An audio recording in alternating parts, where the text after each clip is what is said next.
call the meeting to order and recess and go into our first public hearing tonight, which is Bylaw 05 2019 Land Use Bylaw Amendment, Central Business District, Site-Specific Vehicle Wash Minor.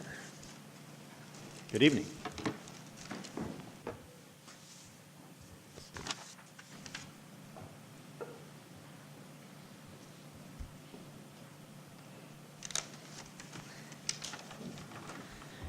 Good evening. I'll just pull up my PowerPoint presentation here.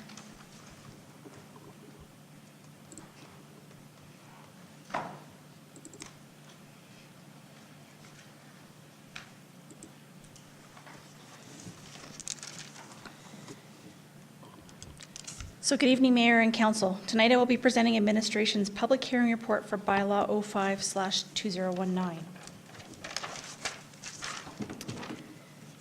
Administration has received a proposed land use bylaw amendment. Bylaw 05/2019 is therefore a land use bylaw amendment to add vehicle wash minor as a site-specific use to the Central Business District on Lot 3, Block 15, Plan 021-3442, civically known as 354 Railway Street.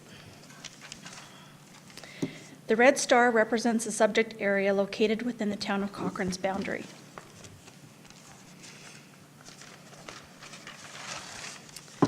The yellow star indicates the area of the land use bylaw amendment located in the downtown area.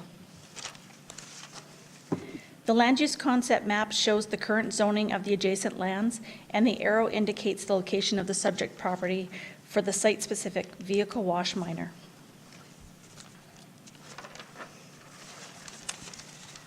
The purpose of the land use bylaw amendment is to allow for a site-specific vehicle wash minor. In 2002, the subject property was approved for a service station, muffler, and lube shop.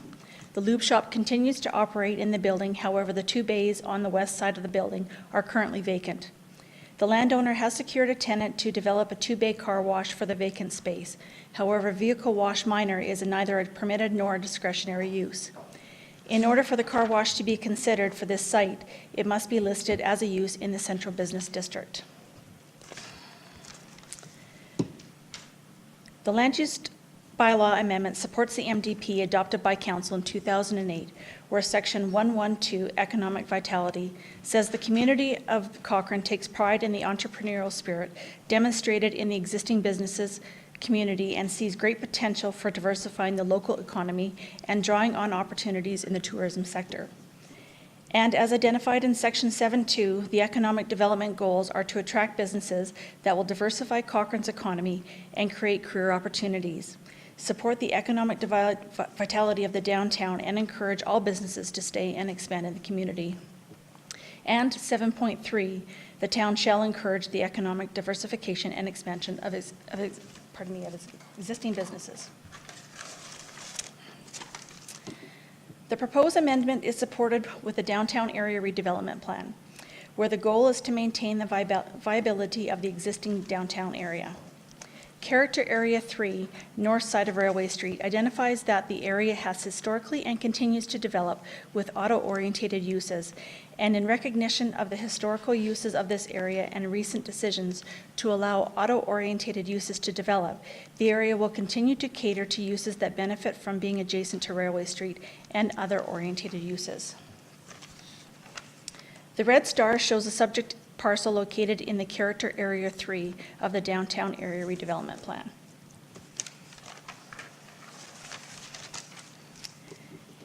The Integrated Downtown Action Plan identifies in the Opportunities Action established corridor guidelines for Railway Street West that land uses along this corridor are mainly auto-orientated. These are also additional considerations that Council has directed administration to conduct a corridor study that will consider future land use for this area, and also that the tri-site concept was recently accepted by Council for the lot adjacent to the west. The purpose and intent of the Central Business District is to provide for pedestrian-oriented commercial developments serving the town and the surrounding areas. The uses will be those that promote the downtown as Cochrane's primary area of the community, social interaction, and a focus of the civic and cultural identity. Administration recognized that the proposed land use bylaw amendment does not align with the purpose and intent of the Central Business District, and the Central Business District does not align with the higher policies direction of the Downtown Area Redevelopment Plan and the Integrated Downtown Action Plan for this street. In determining whether such a site-specific use is appropriate, Council will also want to consider that Council's Tri-Site Concept Plan Advisory Group was tasked with answering the question of how best to develop the Fifth Avenue site, the former Esso Bulk Station, and 1 acre parcel adjacent to the library. With the proposed corridor development study underway, the look and feel of Railway Street could change for the future function.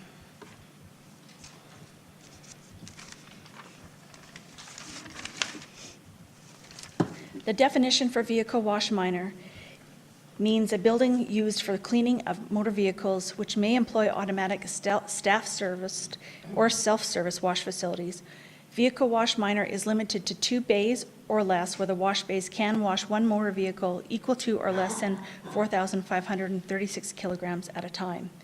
The proposed land use bylaw amendment meets the definition of the vehicle wash minor and the vehicle wash section 1132.0 in the land use bylaw.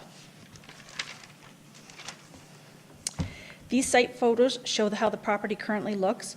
Although the applicant is proposing additional landscaping to the lands, this will be addressed at the development permit stage. The bylaw will be considered at this public hearing, or the bylaw to be considered at this public hearing is for the land use only.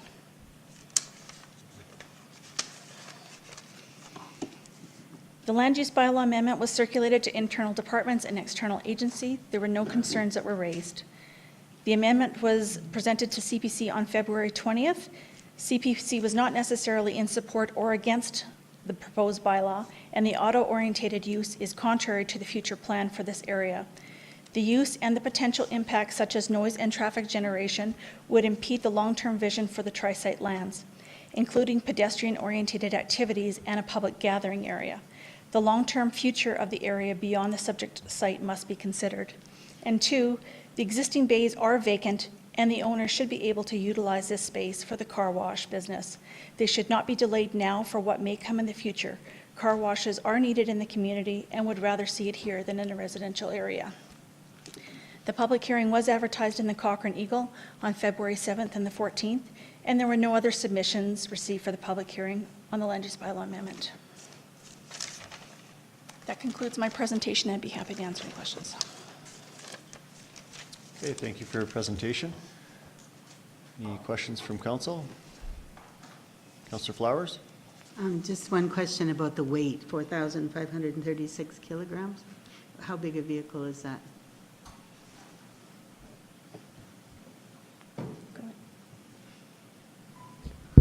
Through Mayor Chinung, I can answer that question, Councillor Flowers. That is about the size of a large van. It's or a cargo van. It isn't a heavy vehicle, and that's why it is specifically listed under that weight. So it's to accommodate your typical passenger vehicles and trucks and that sort of thing, but nothing that would be any larger than that, like anything that would be used for like towing vehicles or transporting goods or something like that. Yeah. Thank you. Councillor Reid? Thanks for your presentation. I was just curious about the infrastructure in terms of water and sewage. Is there an issue with that that we should be concerned about? So through the mayor, we did talk to the applicant in regards to that. That will be addressed at the development permit stage, but no, it did not look like that they would be fine to put their car wash there. Okay. Thank you. Is there someone to speak on behalf of the applicant? Yes, the applicant is here tonight. Okay.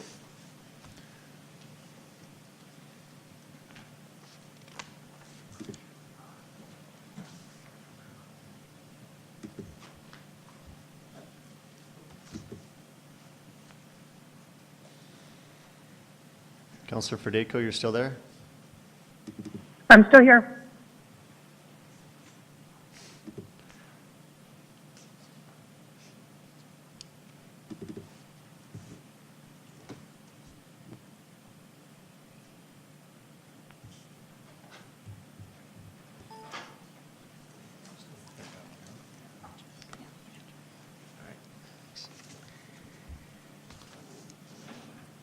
Thank you, Mayor and Council, for giving us the time to present and consider our proposal for the land use bylaw amendment.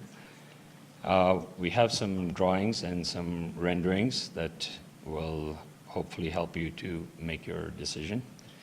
So this is what you're seeing on there is the overall site plan, and with this we are meeting the minor wash regulations, so we have the right amount of stacking, as well as on the exit side we have a proper exit to meet what we required done. As well, we are proposing to have some improvements to the appearance via landscaping. So the front will be redone in addition to new trees and shrubs.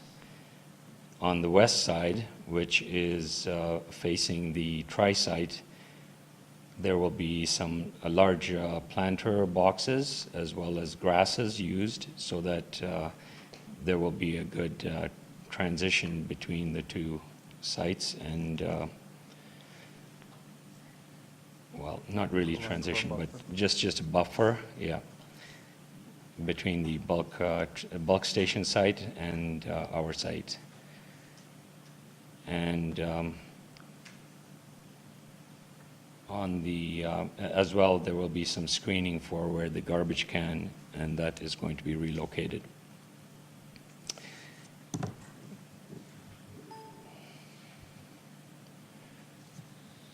This kind of gives you another view of what we're proposing. And so looking at the west view, the west elevation, which kind of shows you that where the grasses would be in boxes, as well as a screen where the garbage can would be. And then on the front side, there is some low-lying planters, and then redone on the front side are some trees.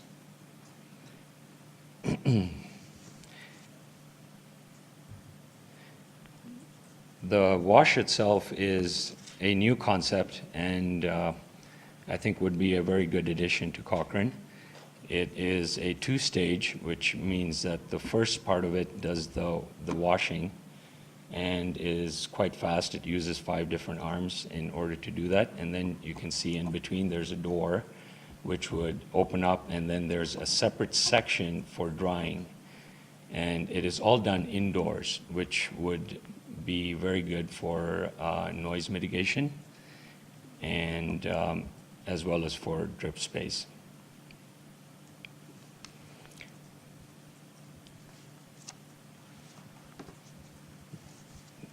The other thing is car washes don't require as much parking intensity. It is a short visit for customers, and so they are in for a short period of time and then they're off the site.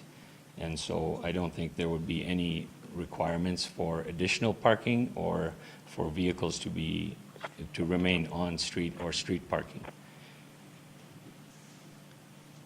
So I think CPC and the land use bylaw, they have expressed concern with regard to the tri-site, the impact, development impact. And so we would just ask council to consider 3 things: that noise will mostly be contained within the building due to the type of dryers that we're using.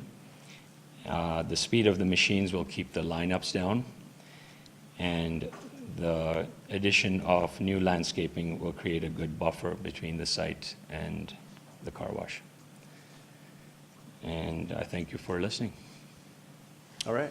Well, thank you for your presentation. See, we have a couple questions from council. Councillor Reid? Yeah, thank you for your presentation. I had a couple questions. I guess the current issue, or the issue with the current car washes in town, is that there are cars back up onto the street waiting to be able to use the services. I was wondering, how many spots do you have to be able to accommodate cars waiting to be washed? Okay, so as per the bylaw, it actually says that you need 3 per lane, And so we are able to accommodate on this, as you can see, 4, 5, 6, 7 coming in, and also coming down this side here, there would be some room for additional stacking there, which we haven't shown because it is a shared driveway. But the important thing is that the time that it takes to wash in the automatic wash is about 2 minutes because of the 2 different compartments. So there's a washing compartment and a drying compartment, so you're splitting that time into half. As well, it's got 5 different arms, so it's very fast, and there will be 2 bays doing this type of action. So basically your flow through is about a minute of time when you're on busy periods that you would have a flow through.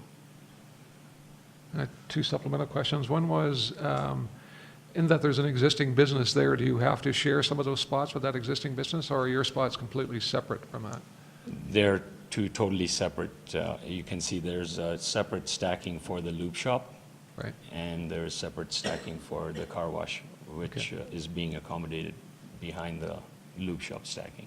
And a final question, if I could, where do your employees park? Where will the employees park on this, with this facility? Okay, there is 3 spots in the front of the site, right there. And really, we intend that there actually would not even be, it's a remote monitored site. And so it is quite technology driven. And so most of it will be done by cameras and off-site.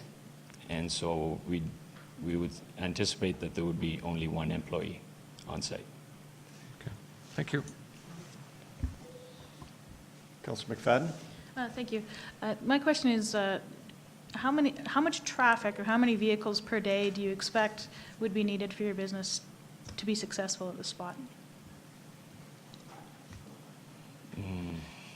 Per day. So it is a very cyclical business where it goes up and down. And so, On average, probably 50 cars. yeah, I would say about 50 cars per day would be to sustain the business. So, like, and that's averaged over the year, you're saying? So at the height of your business, I guess, how many cars a day do you think it would be? Like the most intensity, Yeah. I think in around 200 cars to 250 cars on a busy day. Okay. And on a low day, like a rain day or the weather we've been having right now, it would be maybe 10. Yeah, I'm not So, washing my car for a while.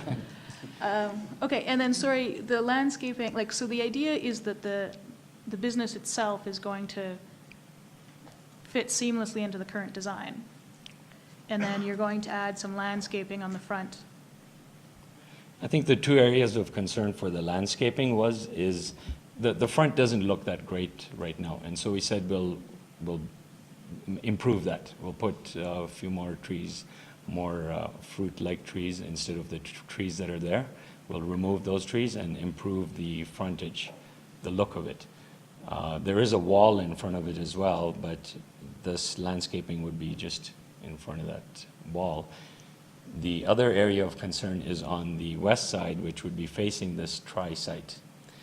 And we looked at the concept drawings that were shown, that are on the site, the tri-site plans, and based on that, we said, if they put the building that they decide to put in there, then the landscaping we're putting in won't even really show, because it's pretty much a huge building beside this car wash, and so it would just be a big wall.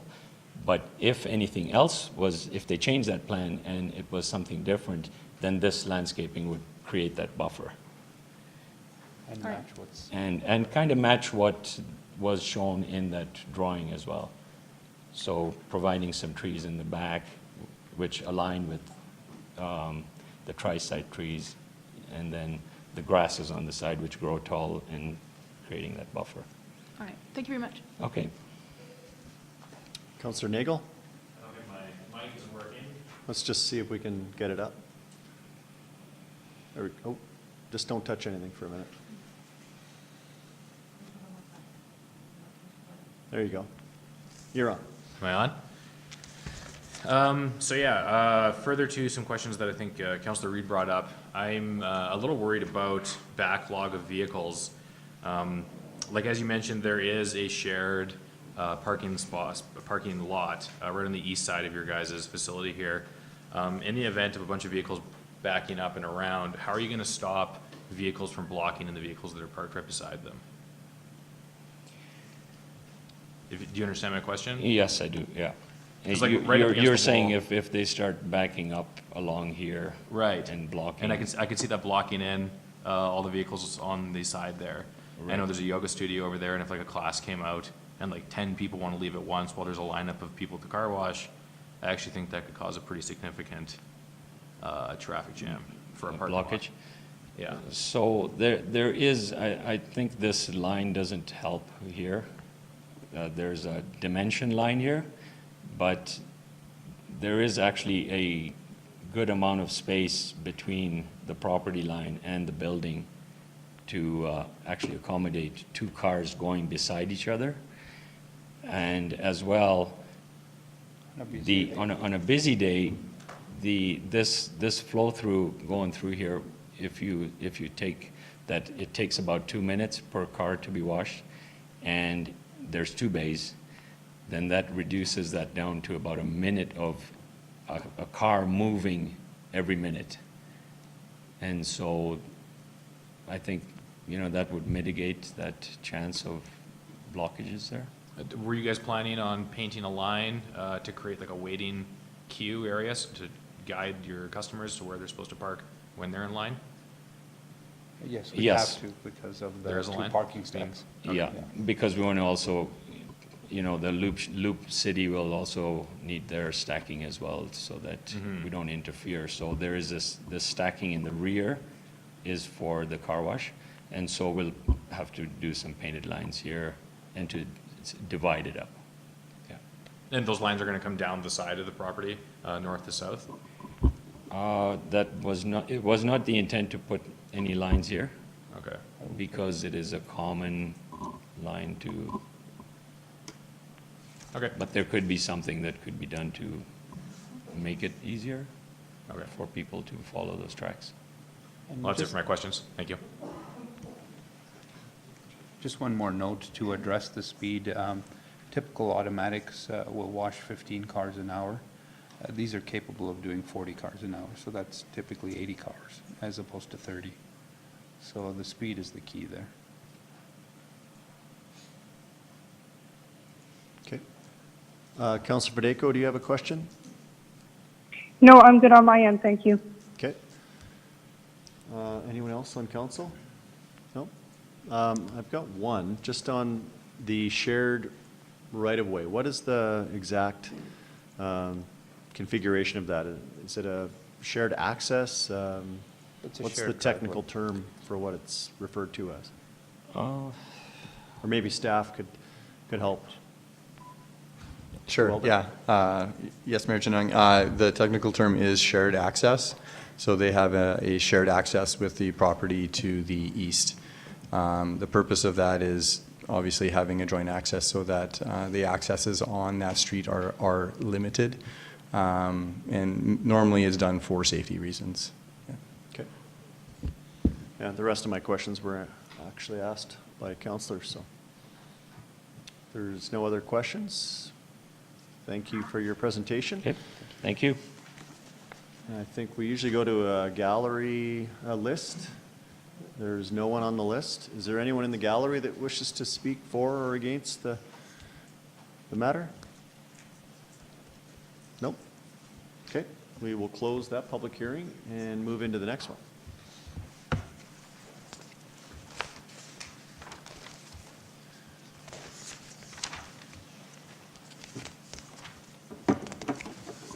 This is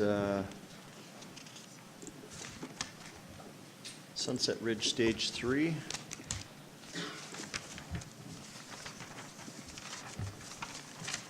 Bylaw 15, 2019. Take it away. Thanks. Good evening, Mayor and members of Council. Tonight I'm before you to present the Sunset Ridge Stage 3 Land Use Amendment for its public hearing. So this slide is just showing the public hearing ad that did run on February 14th and 21st in Municipal Matters, and then as well as in the newspaper. This slide is showing the hierarchy of planning documents that the town must consider when making decisions.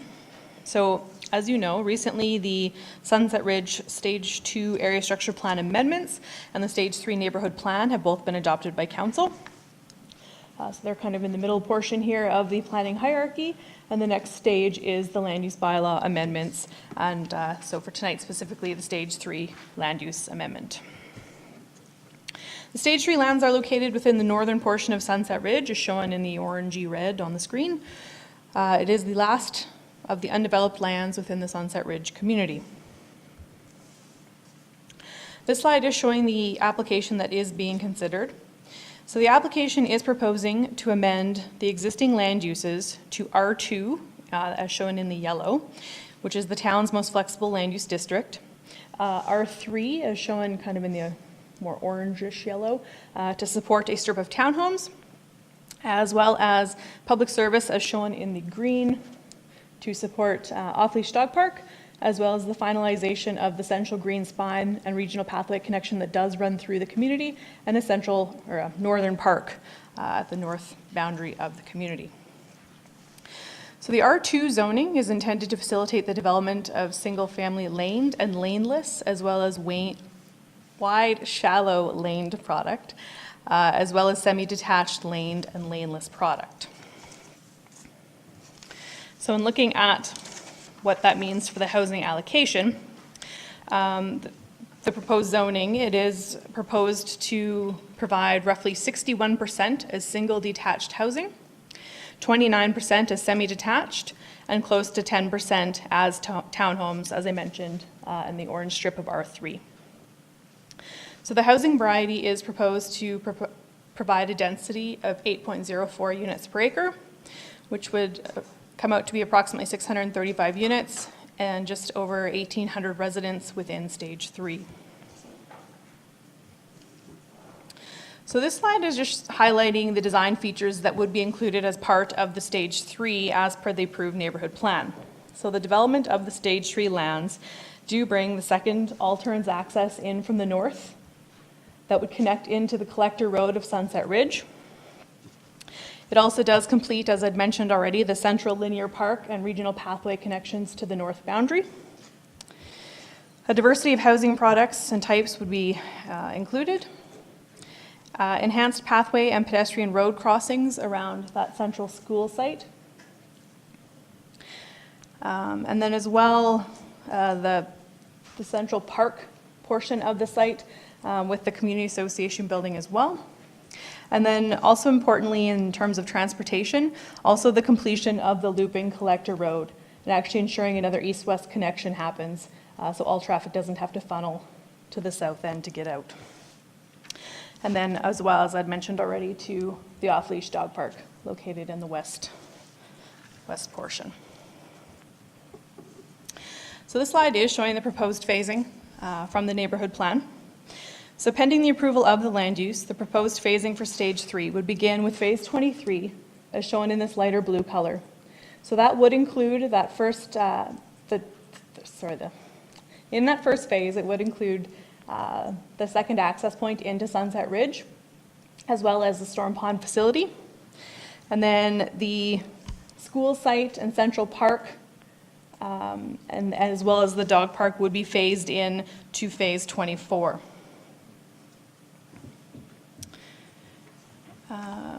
So looking at the external transportation network and upgrades that would be required to support Stage 3. With the first phase of Stage 3, as I had mentioned, that second all-turns access into Sunset Ridge would be constructed and connected into Collector Road of Sunset Ridge. During the early development of Stage 3, a dual left-hand turn from Sunset Boulevard, the existing access into Sunset Ridge, onto Highway 22 will also be required. This upgrade will also require the twinning of Highway 22 and the 1A intersection to the Sunset Ridge Boulevard intersection. The town, Alberta Transportation, and the developer will all continue collaborating on this project. Each phase of the development will be required to complete traffic analysis that will be used to determine at which phase these and any other needed upgrades will be required. It is important to note as well that with the land supply still available in Stage 2, there is still about 3.5 years of housing supply before Stage 3 would begin. Should all approvals be granted, servicing, including the development of the second access, would begin in Stage 3 in 2022, with occupancies starting in the spring of 2023. So although the entirety of land use is being sought in Stage 3 at this time, it will be some time before any new homes are constructed or occupied. This does also give the town, the developer, and Alberta Transportation some time to work through the twinning solution on Highway 22 to open up the dual left turn when that is also required. The last few slides were intended to show council what is included with the development of Stage 3 under the neighbourhood plan, should the land use be approved. That information was meant as a bit more background information to the land use application. So tonight, the application before you for the public hearing is as shown on the screen. This map here is showing the existing land use, this being Stage 3, and this being the proposed land use. So you will notice there are, everything in the blue hatched is zoned as residential urban reserve. So the proposed is to change from urban reserve to a mixture of R2, R3, and public service. In addition, there was a RM high-density multifamily site originally included that does have land use as part of Stage 2. This application is proposing to change that down to an R2 zoning. The Storm Pond area already has its public service zoning, as you can see here. There was also a strip of R2 proposed originally just north of the Storm Pond area. That is now being proposed to be changed to public service to facilitate the dog park site. And I think that about covers it. There is the strip of R3 shown around on the north and east sides of the school and Central Park site.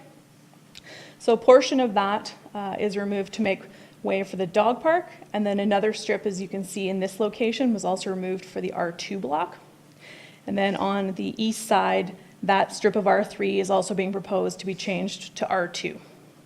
So the strip of townhomes on the north side that we have heard about at the public hearing for the neighborhood plan was included in Stage 2 and is proposed to remain as is at that location north of the school site. So during the formal circulation period and open houses that were held for the ASP amendments, Stage 3 neighborhood plan, and the land use altogether, no comments were received specifically regarding the land use application before you. During the public hearing for the neighborhood plan, as I'd mentioned, a resident did raise concerns over the block of the R3 townhomes just north of the school site. The concerns raised were relating to the potential for traffic and parking congestion paired with pedestrian accessing the school. This application was also taken before the Cochrane Planning Commission last week for their comments.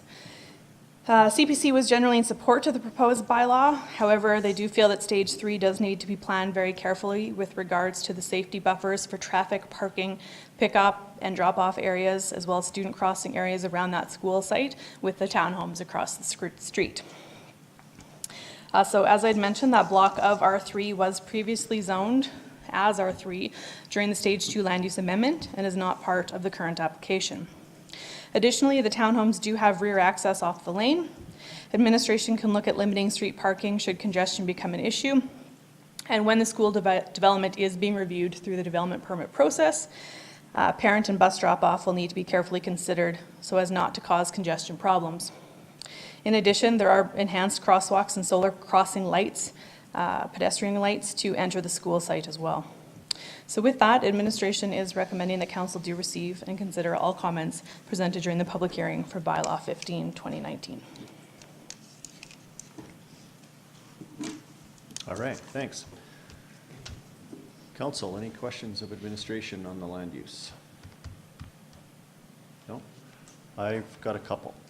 I think you answered most of them. I was thinking about phasing. You spoke of that.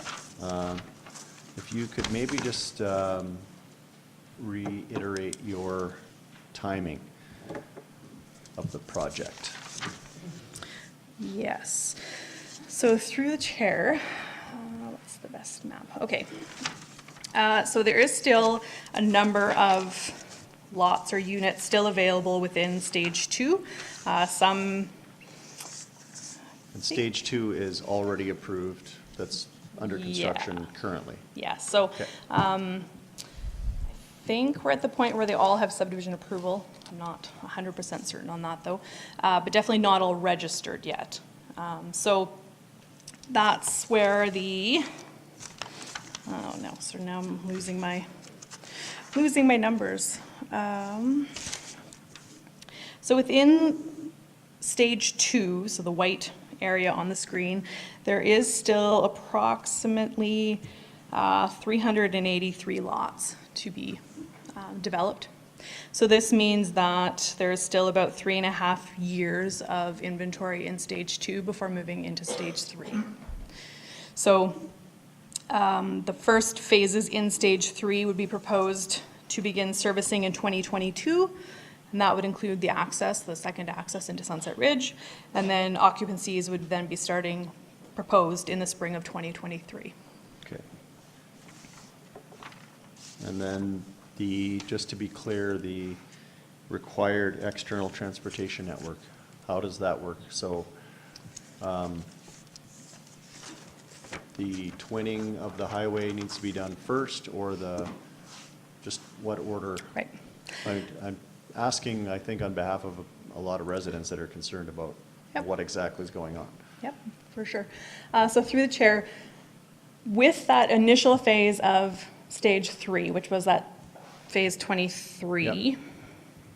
The outside one? Yeah. Yep. So with the initial, before any homes can be developed within stage 3, that northern, I'm totally going the wrong way, sorry.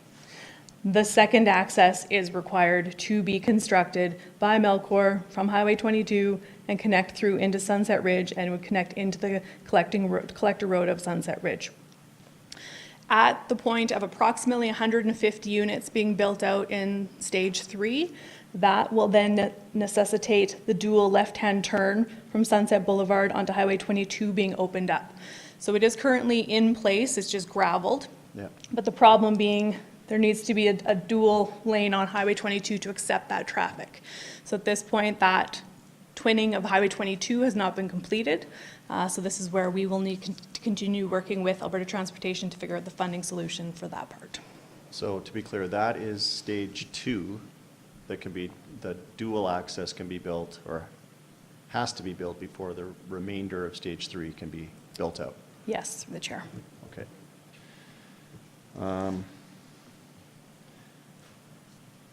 Does this include the 40 acres of pending annexation land? No, so through the chair, that whole area will be planned out through its own neighborhood plan at such time as the developer or landowner chooses to come forward to do that. The only portion that's being affected with this plan here is the land to put the access through. So the only relation to land use is the access Yes. through that property, but then it comes back to council, or a different application altogether?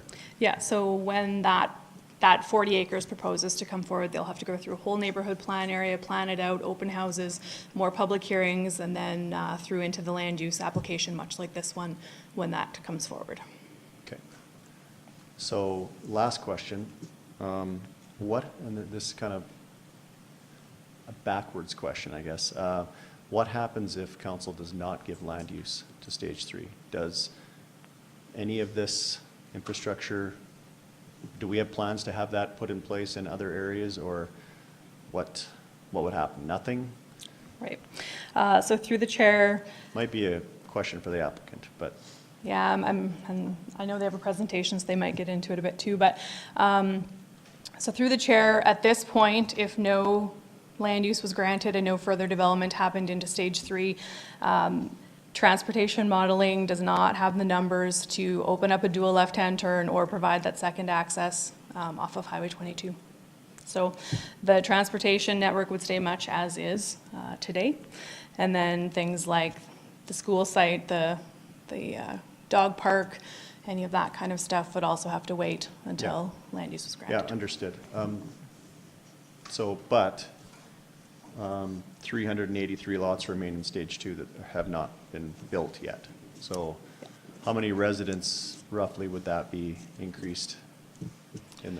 How many more population are we expected to see in stage 2 under the current network of infrastructure? 2.6 per home, roughly? Yes. To the mayor, that's about 950 people. 950, okay. Thank you. That's all my questions. Thank you. Oh, Councillor McFadden has one now. Sorry. Thank you. My question pertains to the school site and the residential areas around the school site. I think the community did a good job of addressing an existing concern with the struggle with access, transportation, school drop-offs and pickups. I see this site as not having those same challenges due to design, but can you talk those out for us, identify how this site will function much better and that it's not going to be as much of a challenge for people to get their kids to and from school with this design? Yep. So through the chair, this one is a bit different. I know the example that we keep going back to is the Ranch View School in the south end of Sunset Ridge. So this one is a bit different. Ranch View is on a dead-end street to the east. This site is on 2 collector roads. So it is a collector roads actually on 3 sides. And then providing that there is the east-west through connection in this location here. The townhomes do have, like I'd mentioned, rear access to them as well. And this site, we are also building in the solar pedestrian crosswalk lights, enhanced pedestrian crosswalks right off the start. Additionally, we will very seriously look at how bus and parent drop-off and function happens with the development permit to make sure that we can limit the drop-off on street as much as possible, depending on the site and how the school is configured as well.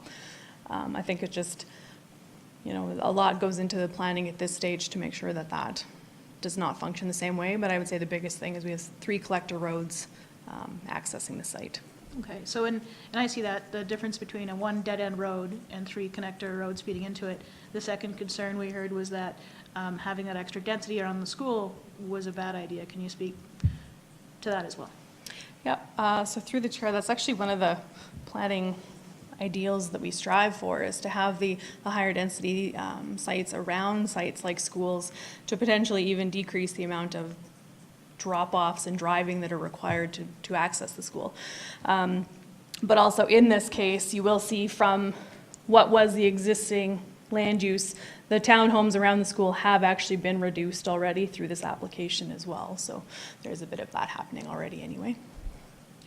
All right, thank you very much. No other questions? Okay, thank you. So we'll hear from the applicant.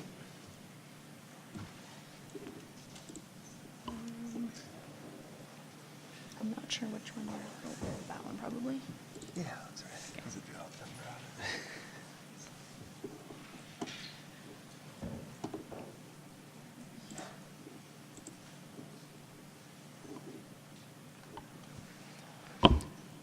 Good evening, Mayor, members of council.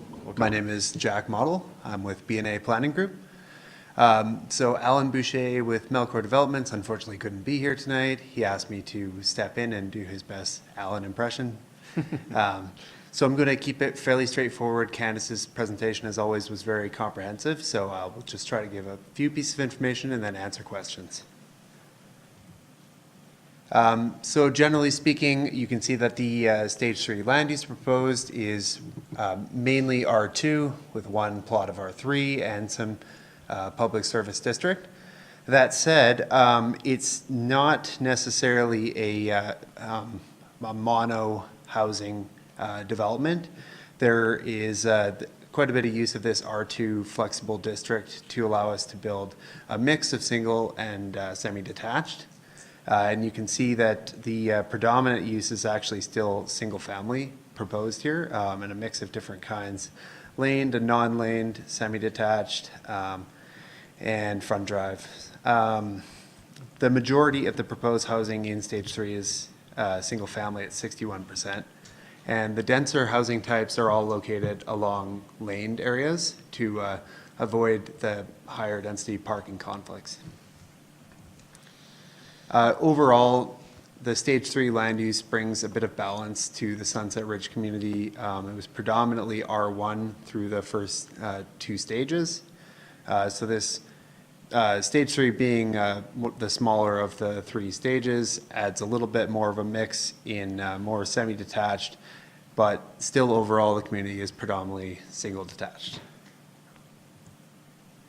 As far as timing and next steps, and speaking hopefully a bit to the mayor's questions, there are approximately 3 years of lead time required to advance approvals for the second access, and I'll go into that in a bit more detail on the next slide. Land use approvals for the full stage 3 area are necessary to start this process. 2 years of service housing supply and an additional 1.5 years of approved housing supply remain in stage 2, as was mentioned, which means that Melcor has about 3.5 years of overall supply before they need to start developing in stage 3. This aligns with the second access timing as we're describing it, with subdivision servicing in 2022 and first occupancies in stage 3 in 2023. And this just clarifies a bit more about that timeline.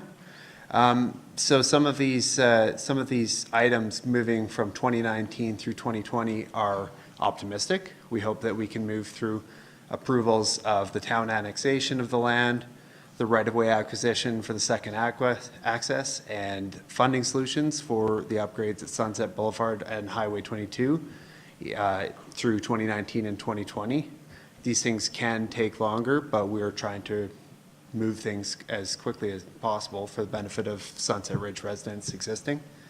Through 2020, looking at the second access intersection detailed design and the related Alberta transportation approvals.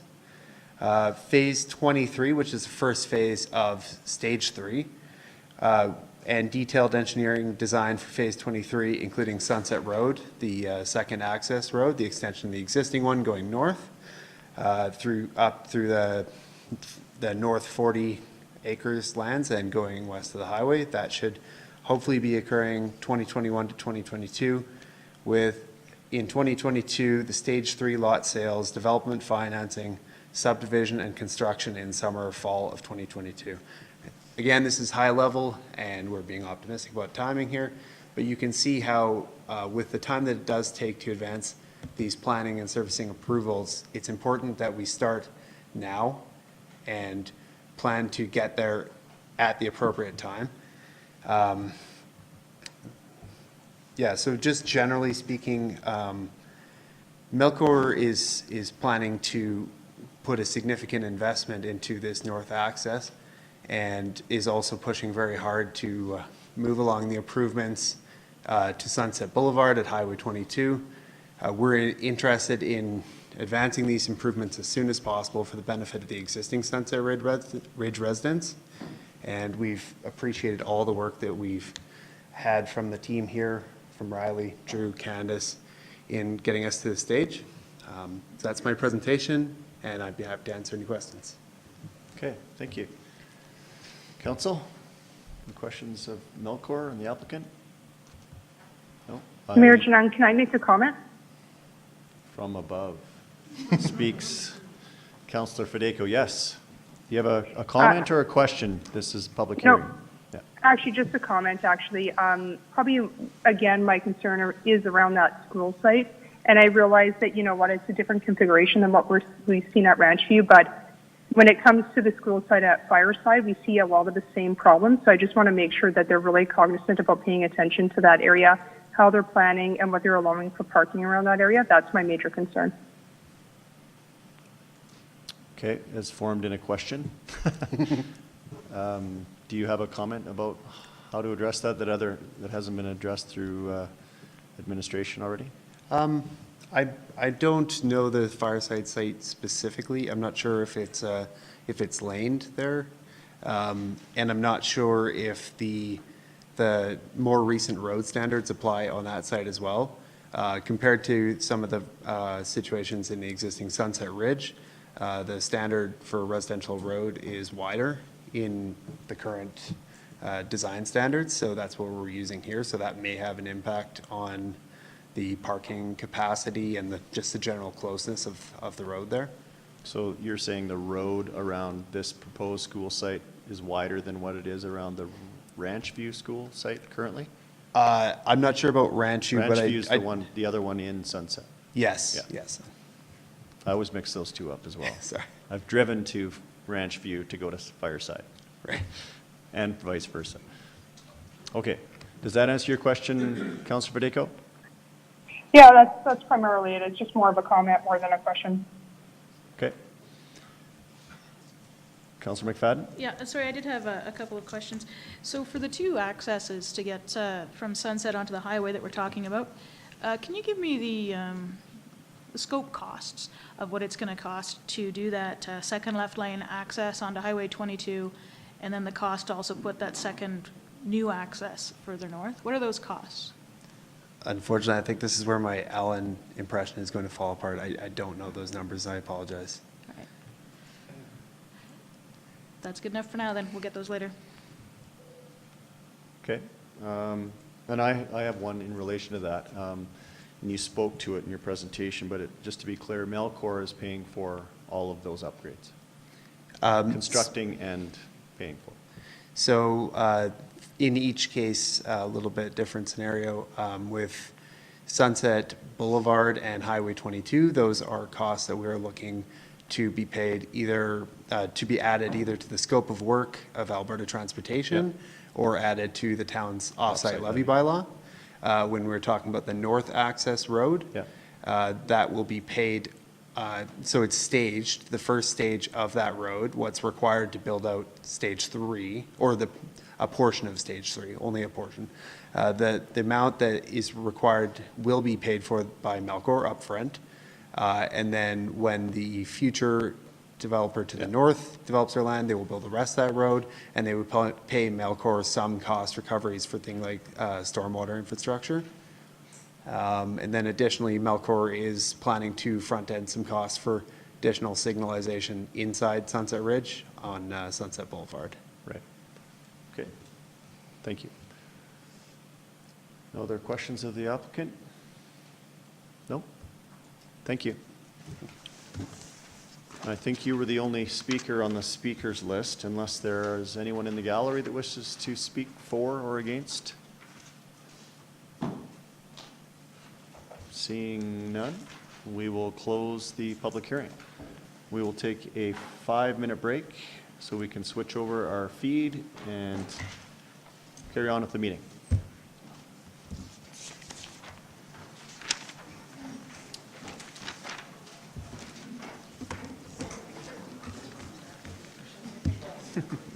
This is a pink.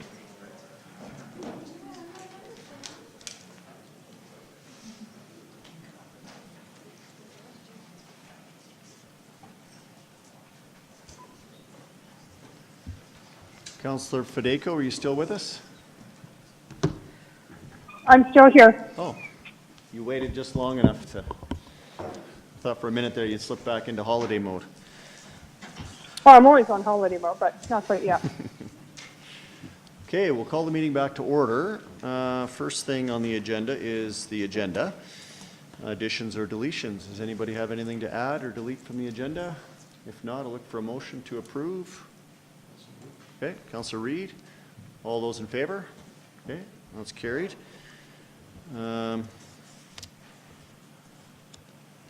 Confirmation of the minutes of our last meeting. Councillor McFadden, you'd like to move the... Okay, all those in favor? That's carried. Assuming you're in favor of those, Councillor Federico? I'm in favor of those. Excellent. Moving into bylaws. Bylaw 31, 2018, Mr. Dean's Waste Management Amendment. Take it away. Well, good evening, Mayor Genung and Council. So before I ask Mr. Bertolo forward to present the amended bylaw, complete with some positive new updates, I wanted to emphasize to Council that administration acknowledges the sensitivity to people's waste collection, along with the expectation that the garbage will always be picked up. As you'll see in the presentation tonight, Cochrane has come a long ways since the 2-bag limit days.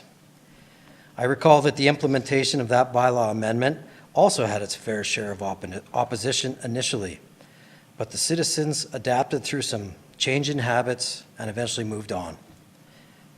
This was also in place long before the curbside blue cart collection program was available, which certainly made it more challenging to separate and recycle. When we look at the data to be presented, it is obvious we are very close to another meaningful breakthrough in our efforts to continue to lead the pack and put us on the map with environmental sustainability. It is only a few habit-changing behaviors away. The report highlights the council-supported goal of 80% diversion from landfill by 2020. A relevant piece of data to consider is that 51% of the material currently in the black cart is comprised of organics and recyclables. My last point I would like to emphasize is that we've also heard that we should start to evolve to a user pay type of system. This amendment to bi-weekly collection is that start. It is like a user pay system in that if you can't manage bi-weekly collection without legitimate needs, you will have options to dispose of more waste, but you also will pay for that option. This is similar to our successful 3-tier water rate structure, where the more you use, the more you pay. At this time, I'd like to turn over the podium to our solid waste and recycling manager, Mr. Fabrizio Bertolo.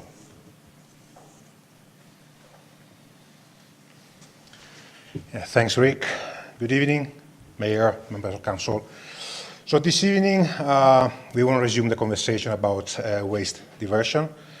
And based on feedback received from residents and following further discussion and evaluation, this evening, administration want to present an amendment version of Bylaw 31/2018 that it does differ in some, not essential part, from what was presented and discussed in October 2018. So waste.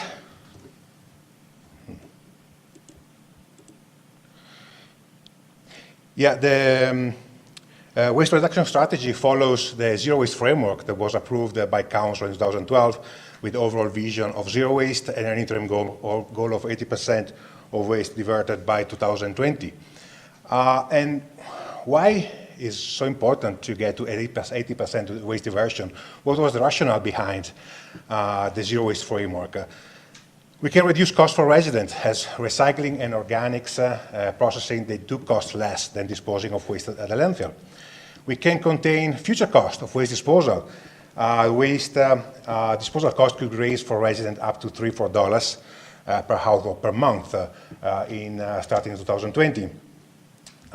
We will be allowed to use all the landfill in the region with no restriction based on landfill bans for recycling and organics. We would reduce environmental impacts and we would increase environmental benefits like turning new waste into new items like compost. A bit of history, yeah, before 2011 we didn't have any curbside program here in Cochrane, so no diversion, curbside diversion here in Cochrane. Then with the implementation of the black bin and the blue bin, we were able to divert 33% of the waste from landfill. And then in 2017, with the implementation of the organics program with the green bin, we were definitely able to improve that. And currently we are at 63% diversion rate. So based on all the audits and the surveys carried out in 2018, we know that on average our cars, the black cars placed on curbside, they are 56% full. If we do consider that based on the waste sort carried out in 2018, 51% of the content in that black card is actually organics or recyclables, then we can say that if we are able to divert that recyclables and that organics into the blue and the green card, our black cart will be only 27% full when placed out for collection. And we also need to consider that over 50% of the black carts placed out for collection currently are already half or less than half full on a weekly basis. So data proves that moving to every 2 weeks garbage collection is not only possible but will be beneficial for the whole community.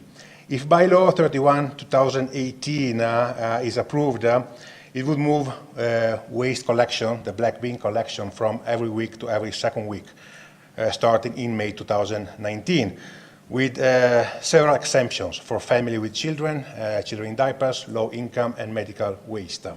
We will also introduce a pay-as-you-throw system for extra amounts and with several options for extra waste. We'll also be able to implement a pilot residential pickup, large item pickup program. Talking about the exemption, we already talked about these 2 exemptions in October. So families with 2 or more children under the age of 4 in diapers and residents with medical or health-related situations. In this case, administration is recommended to extend to one year this exemption. Before it was 6 months. This in order to ease the work for these families. So in this case, approved applicants would receive excess waste bags for 1 year instead of 6 months to dispose of the extra waste, or they can ask for an extra black bin for 1 year. And something new the administration is asking to introduce is a new exemption for larger families with low income. In this case, families with 5 or more members and with low income that are currently enrolled in some FCSS affordable services program, like the access card or food hampers, they would be reviewed by FCSS. If they apply, they be reviewed by FCSS, and if they approve, they will receive excess waste bags for 1 year, or extra second black bin for, again, 1 year. Then, for anybody else who needs extra capacity for their waste, there are several options. Household can purchase an excess waste bag at the cost of $3 per bag. This can be used only when needed and can be taken to the eco center. In this case, the previous version of the Bylaw 31/2018, there was the possibility for residents to place this excess waste bag just beside the black card on collection day. After feedback received from the community and further evaluations, administration today is asking to move away from this kind of possibility for basically 3 reasons. If we do have a large number of bags of garbage placed on our curbs, this would attract wildlife. We don't want wildlife to come into our neighborhoods because of the garbage. This is first reason. Second reason, Corcoran can be pretty windy. On windy days, we would have these bags fly all over the place, and that wouldn't be nice. Another reason, we can expect some extra cost if we go in this direction. If you're going to have a lot of bags placed beside the cars on collection day, the drivers will have to get in and out the truck and pick them up. So we moved away from this kind of system when we decided to have a fully automated system. Currently, the driver doesn't have to get out the truck. Everything is done inside the truck. This does contain cost and would prevent us from having some health and safety issue in the long term. But if you do allow these bags to be collected manually, then we could go back there with extra cost and health and safety related issues. Other options, residents can just place their extra waste in a clear bag to the eco center and pay a fee of $3 per bag.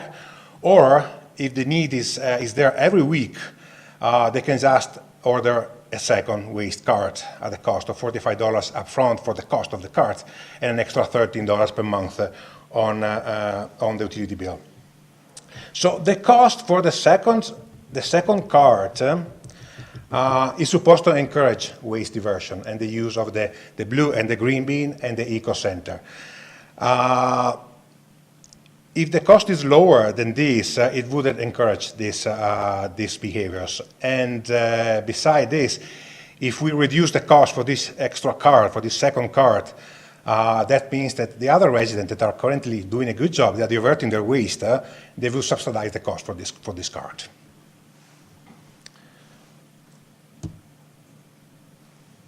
Economic benefits of moving every 2 weeks garbage collection. So with the current system, we will need to increase the fees to $22.25 per family per month, starting in May 2018. This is because of contractual cost increments. There's nothing we can do about that. Currently, we are at $21.55 per household per month. So it's a 70 cents increase to be implemented in May 2018. In the previous version of the bylaw, Bylaw 31, 2018, we had been conservative on the saving that we can get from the changing frequency. In this case, we are assuming that the town is going to be able to divert 80% of the waste from landfill by 2019. In this case, we can consider a reduction of the 2019 cost for residents. That before wasn't done. Before was just considered just the cost increase, the cost reduction that we can get just reducing the frequency. In this case, we are also considered that we're going to do a good job, and we are reducing our waste, and we are diverting 80% of our waste from landfill. So moving to every 2 weeks garbage collection would allow us to offset the contractual cost increments, so the 70 cents per household per month. Plus, we would be able to reduce the cost for residents to $20.55 per household per month, starting May 2019. This means a saving for families of $1.70 per family per month, starting May 2019. Other benefits, we would avoid Cochrane material being rejected at landfills. We will avoid potential increased cost at landfills that can be estimated at $3-4 per household per month started in 2020. We will be able to fund the care and compassion programs, so to help families with children in diapers, with medical waste, and with low income. And would also allow the town to pilot the large item pickup program. What does this mean, actually, for families? What does collection every 2 weeks mean? That it does reward families who currently are using the blue bin, the green bin, the eco center. They don't need every week garbage collection. It does reward families who want to use properly the blue, the green bin, and the eco center. They want to learn how to use it. So families who use the bins properly and the eco center, they won't subsidize households that are not using the cars properly. So the cost of extra waste is up to residents and to their choices. So we had a chance over the last couple of months to work with some large families here in Cochrane. Families who were saying, you know what, we cannot go every 2 weeks garbage collection, so our cart is always full. This is just impossible to do. And these families do represent a part of the community that is currently very frustrated about the proposal. And it's very interesting to see what we can learn out of this. And I want to share a video with you.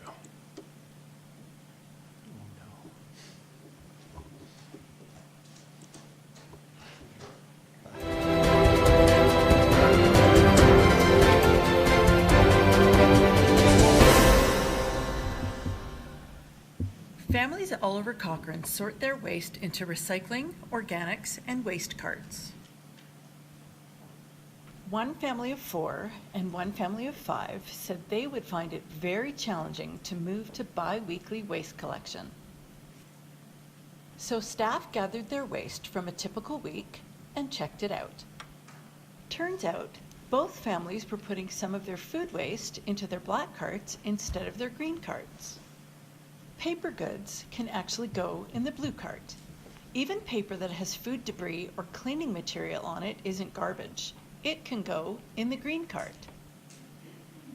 Most plastic just needs a quick rinse. Then it can go in the blue cart. Waste and recycling staff measured the waste after it was sorted to determine the totals. Both families discovered there was a lot in their garbage that didn't have to be there. Between 13 and 40% was actually recyclable. Over half was compostable.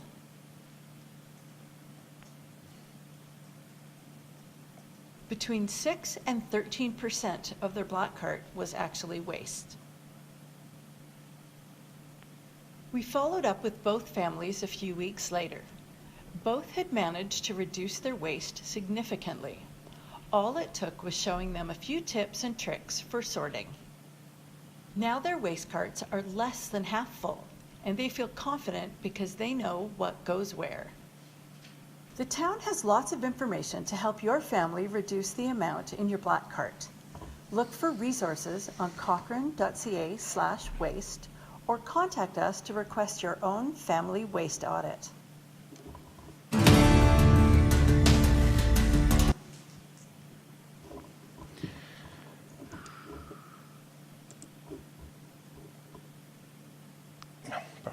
So, yeah, there is a lot of unjustified fear about this. So every family in Cochrane can actually adjust to the new frequency without having to pay more. And in a pay-as-you-through system, families do pay based on what they want to do, based on their choices. So if Council approved by law 31/2018 as amended, Waste and Recycling with Communication Office will work with different tools to encourage program acceptance and participation and to ensure the success of the program.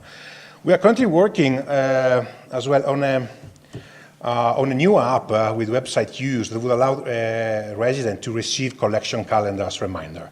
So the day before or the same day collection day, they might receive through email, through text message, or through the app, just a reminder saying, remember tomorrow morning or in a couple of hours to place out your black card, your blue card, or your green card. And with some interesting tips, very useful tips on how to place the card properly in order to have your card collected. So no bins will never be missed again. We'll also include a waste wizard, is a what goes where database, very intuitive and easy to use, so that residents, whenever they have a doubt on an item where to place it, they can just type in the app or in the software. The item is going to tell them exactly what to do with the items, and with some very useful tips. And this app is going to be live and running at the beginning of April. What if the town does not change collection frequency? All residents will pay more for waste collection, and some residents will subsidize households not separating their waste. Cochrane waste may be rejected at landfills, and we may be paying more for disposal of our waste in 2020. With increased environmental impacts, we will have fewer options for waste disposal in the future, and we won't have a large item pickup program in place.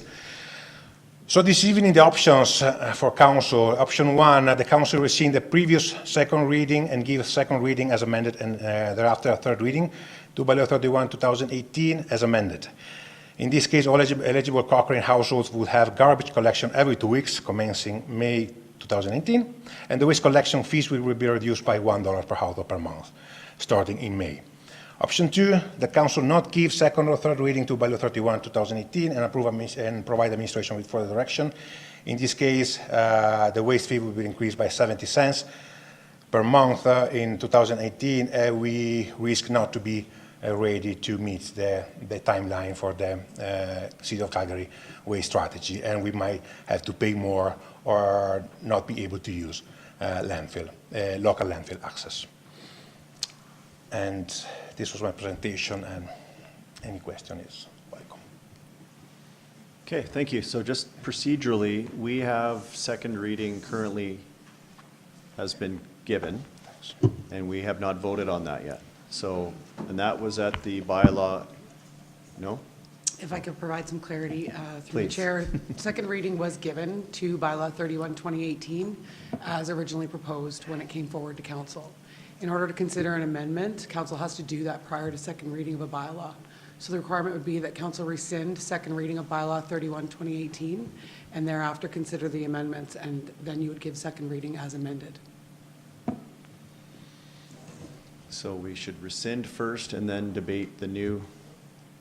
Correct. You would first rescind second reading and then you would give second reading with amendment. There's no need for council to rescind second reading, just to discuss the proposed amendments. Do you see the non-clarity in my eyes? Council can discuss the proposed amendments that are being put forward without having to rescind second reading. There is no need to rescind second reading if you are not going to entertain the amendments to Bylaw 31. Okay, so, yeah, okay. Councillor Reid, I just wanted to clear that up for us. Sorry. Clear as mud. I want to begin by saying thank you for your continued efforts, your energy, and your passion for really what is a really critical social and town issue. I guess my question is, I guess I have and continue to be an advocate and a supporter of us moving in this direction. However, I've consistently suggested that the garbage pickup should be treated more like residential water usage, and I think it should be a user-pay system. I'm just curious as to why not move to that right away, and how long would it take, or what would it take to be able to move to a user-pay system as opposed to this kind of intermediate step of the 2 weeks? Through the chair to Councillor Reid, so this is a pay-as-you-throw system with a base at 1 card collected every 2 weeks, and then for any other extra waste you will have to pay a fee. So then it depends on your needs, on your willingness to divert waste, how much you pay. There are so many then different systems outside there. In North America, actually, the main use system is like a system based on different sizes of cards. So you can use a small card, a bigger card, and you pay based on what you ask. And those are used in several municipalities. Just none of them got the results that we are looking here. When you get a bigger card, you easily want to pay for that because it's going to be just convenient. While getting a second small card, because here you still have the capacity. You can get, instead of getting a bigger card, you can get a second waste card, and you will pay an extra fee for that. And we consider that less convenient, so that would encourage more residents to divert instead of just getting a bigger card. So in our household, just as an example, we put the black card out maybe every 4 to 6 weeks. So we would be subsidizing those people that get a cart picked up every 2 weeks then. Is that correct? Yeah, in somehow, yeah, you are correct. So is there no way of being able to put a sensor on the garbage can that would say the weight and frequency it was picked up and then charge me appropriately? To the chair, to Councillor Reid, yes, there is this possibility. Unfortunately, in North America, there are not many communities doing it. There is only one tiny community doing it in Quebec at the moment. So the system and the reliability of the system is not there yet. So I consider this as a passage to that, an intermediate passage to that one. I see going into with that kind of system, I see a lot of red flags as well. So in this moment, I wouldn't feel comfortable in moving into that direction. And if we want to go in that direction, the capital investment to go there, it would be huge. So huge meaning, so it's obviously being done somewhere, although I recognize, as you suggest, it's only one community, but it would seem to me to put a sensor on a garbage can wouldn't be that expensive. Maybe you have to retrofit the truck or something. But yeah, the problem is not the chip on the card. Yeah. Actually, most of our cars already have an RFID tag on them. The problem is all the other technology that you need to purchase and to implement, like the readers on the truck, and all the software that you need to implement. So each truck would need to have a reader on it that would cost several dozens of dollars each. So before implementing that, we want to go through an intermediate passage. So again, I don't mean to belabor the point, but in Cochrane wishing to be the cutting edge in terms of many things in this sense, we have all of these technology companies that are here. one would think that we'd be able to partner that together, and that to that technology company that would actually be profitable, because there are all these other communities who would like to do perhaps a similar thing. So I guess I'm at a loss to really appreciate why we can't do this, other than what you've said, but I guess I need to think that over. Thank you. Mr. Devanna? My primary concern with it is that I don't think that the waste collection system would even be viable. If we had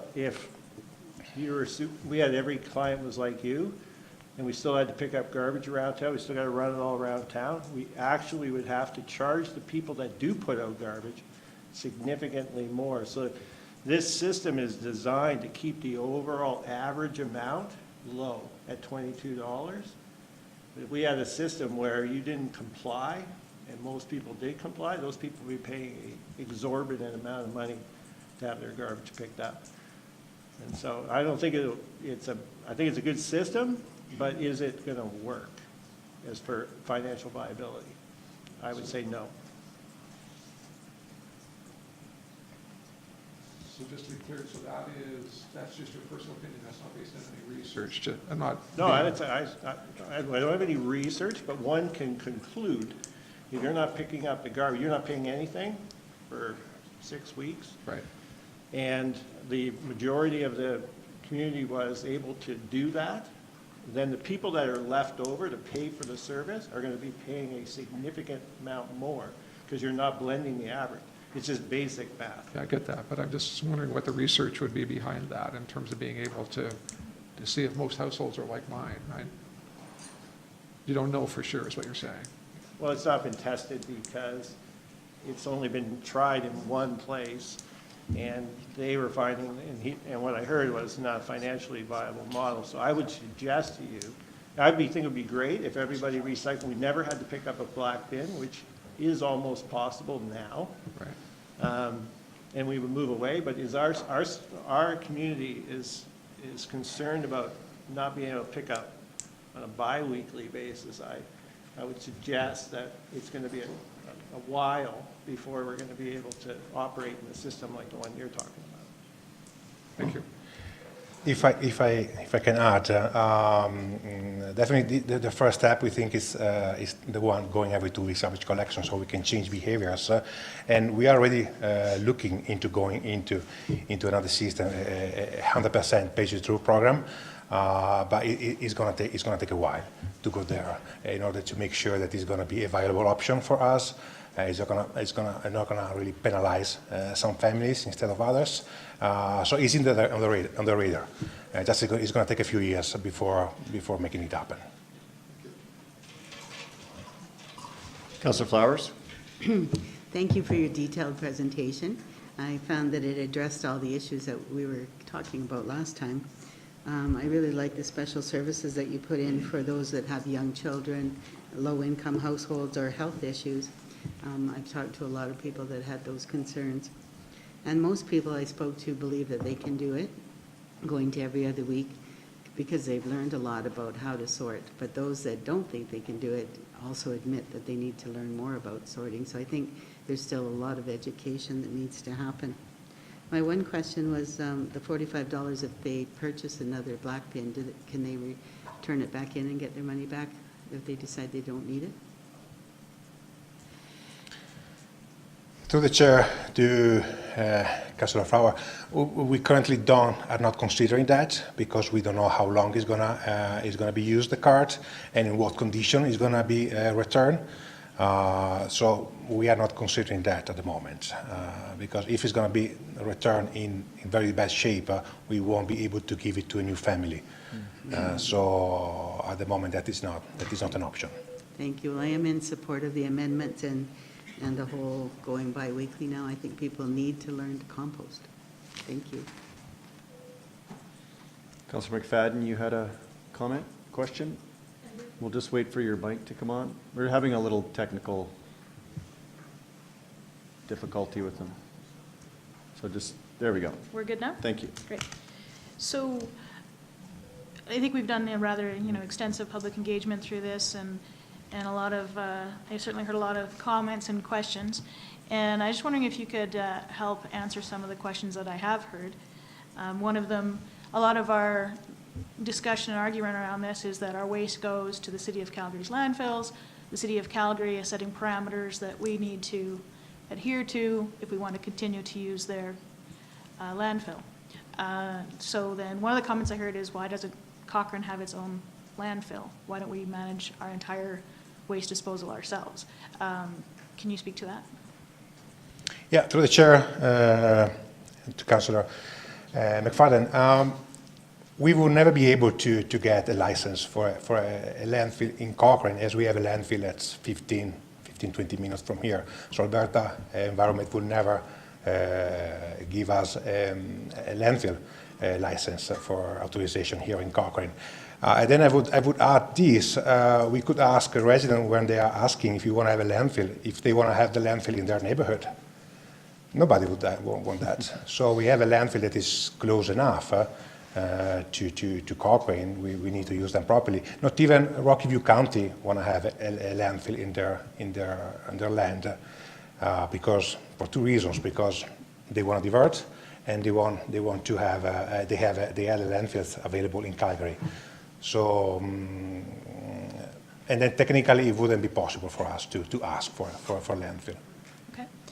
And then the other question or comment I heard a lot of was, you know what, if the service is going to be cut back to every 2 weeks, why isn't the cost being cut back half? So if you could speak to that question. Yeah, I can. And here, again, so I understand the service for waste collection is going to be cut in half. But the overall cost, the $21.55 paid currently by residents, they cover much more than that. Waste collection is only one of the services covered by the $21.55. There is waste disposal, there is recycling collection that is not going to be affected by the program, there is recycling processing that is not going to be affected by the program, there is compost collection that is not going to be affected by the program, compost processing, administration cost, capital reserves that we need for future programs. So if we are cutting by half garbage service, we are not cutting by half the overall cost for the service. It's only a minimal part. So what we are giving back to residents and everything we are getting out of that reduction in service. Because we are getting back the $1.70 now, plus we are introducing a large item pickup program that has cost, plus we are financing the care and compassion programs for families with special needs here in Cochrane with diapers and with medical waste. So that's my answer. All right. And then the other comment I was hearing a lot of was, and one of the things we were communicating is that the costs are going to be going up. Our contract costs are going to be going up. And the comment is, we can't help that. And so then, why can't we help our contract costs going up? And I know we've looked at it. What are our forecasted contract costs if we kept the service at the same level? If you could, I know that's in here, but if you could speak to those two, that would be great.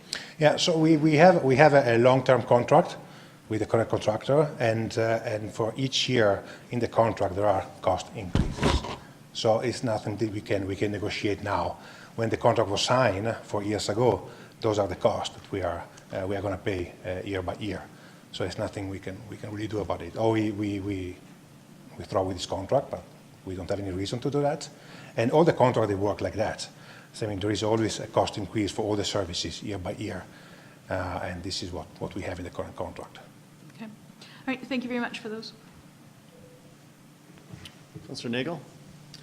Well, I'll speak to a number of the things that have come up with regards to this bylaw.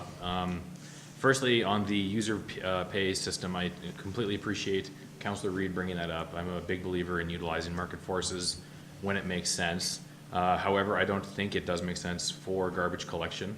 User pay systems are optimal when you have things that where there isn't 100% participation, where there's not a lot of economies of scale.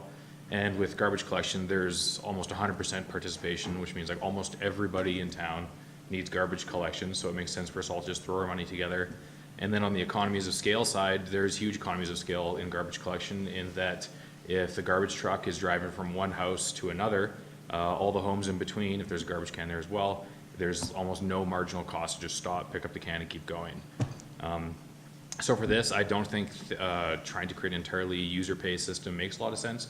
When it comes to things like swimming lessons or soccer fields, there's low participation rate, there's low economies of scale, and that's where I see a user pay system making a heck of a lot more sense.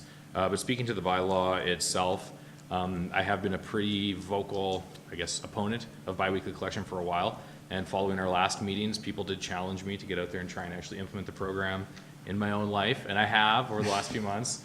I've learned basically everything except for feminine hygiene products, chloroplast, and Keurig coffee cups can go in either the blue or the green bin. And I've been doing my best to make the good use of those bins. And what I found actually is that my blue bin overflows all the time. Part of that is because of my online shopping habits, and I have lots of cardboard. However, I see that it can be done. I also totally understand everybody's arguments and why they want it to be done. But for me, the bottom line is I hear a really clear message from the community that this is not supported by a lot of people, and those who oppose it vehemently. They're very upset about it, and at the end of the day, we're accountable to the public, and I think it's important that we do what the public wants on this, so I will not be supporting biweekly collection. But I'll continue using my own blue bin, I promise. Thank you for the detailed debate. Councillor Wilson. Thank you. Some really good points brought up there. Cut my little spiel in about half here. Few questions on my end. Councillor McFadden touched on, we currently have a garbage collection provider that we're in contract with. Could you speak to when that contract ends? Do we have a end of contract date? Yeah, it does expire November 2020. 2020. 20, yeah. Okay. So that's quite soon. I was just hoping for some details on when that contract expires. Do we review our options? Do we do another RFP process? Do we just re-sign up again? How does that look? Well, we have the option to extend the current contract for 2 years and 1 year at a time, or we can just decide to go ahead with a new RFP and see what the options are, who is out there providing the service and what the cost can be for us. It's something we'll decide in 2019 for sure, if we want to go ahead with the new RFP or if you want to just extend the contract. Is that a decision likely to come before council, or is that an administrative decision? I'm not sure about that. It tends to be typically an administrative decision. If this is something that council wishes to be brought back to council, that's something that administration can look at. Okay. I don't know if we're making that decision right now, but certainly I've been less than impressed with the cost savings I've heard from going to bi-weekly service. I think it's a general opinion shared by people on this side of the table and by constituents. So definitely something I'd be interested in hearing anyway. I was curious, in our current proposal, our $13 per month cost, is that a break-even cost if you buy an extra bin for $45 and you're charged an extra $13 per bin per month? Is that the break-even cost, or are we using that to disincentivize people from doing that? I wasn't clear from the presentation. Yeah, it's very close to the breaking point. So it depends how much heavy is your cart. But on average, I believe it was, if it's 25 kilograms in your cart, then it's a breaking point. So yeah, that definitely does just cover the cost for the extra service. Okay, thank you. And final question here. You might not be able to answer it, Mr. Fabrizio, but if it's an expected $3 to $4 a month extra penalty for Calgary if we're not complying with their ICI strategy dumping rules, I think it's called. Does the city of Calgary currently subscribe to their own rules? Do they comply with their rules? It's my understanding that we're actually ahead of the curve on this, and I don't understand why. Yeah, they have their own landfills, so it's a different story for them, right? Interesting. Okay. Yeah. Back to the first question. Can we have our own landfill? Yeah. Okay. I echo sentiments already said here, Councillor Reid, I very much appreciate what this department does for Cochrane. Your enthusiasm is beyond what you could possibly expect. I'm very proud of what we do in that department. However, I'm not comfortable with this recommendation. I'm completely unimpressed with the lack of savings, and I'll also be voting against this. I feel like we also have a year to go to figure out a better solution anyway, with the penalties not starting until 2020. So, so far, I'm also against this change. Mr. Devanna, you had a comment in that regard? Well, just you know, the way the discussion's going, I think that administration's done everything that's reasonably possible to demonstrate that it's possible to go to buy leak, we pick up, and that it will result in an environmental savings and a cost savings on our contract. And we have initiated here a $1 decrease rather than an increase in the cost of this service. If this is to fail, we have a lot of other priorities: transit, tri-sites, master site plan, water strategy, a whole number of things. What I'm hoping that council will do is not direct us to do any more work on this, and that we will table it for a year or two, so, if it's not approved, because I think we've done everything that's reasonably possible, and we've demonstrated that this thing works. So. Okay, thank you for that. Councillor Reid? Just 2 points. Morgan, what I was referring to by user pay was no different than water and sewage is what I was, the principle I was going. So if I decide that I want to have the greenest lawn in town, I will pay for that privilege, whereas Jeff may never water his lawn. Do you have a lawn? Very small Jeff may never lawn. Covered in garbage currently. Yes. And he would do that. The other question I had was, help me again appreciate what the total cost saving is per household. Can you go back to that slide?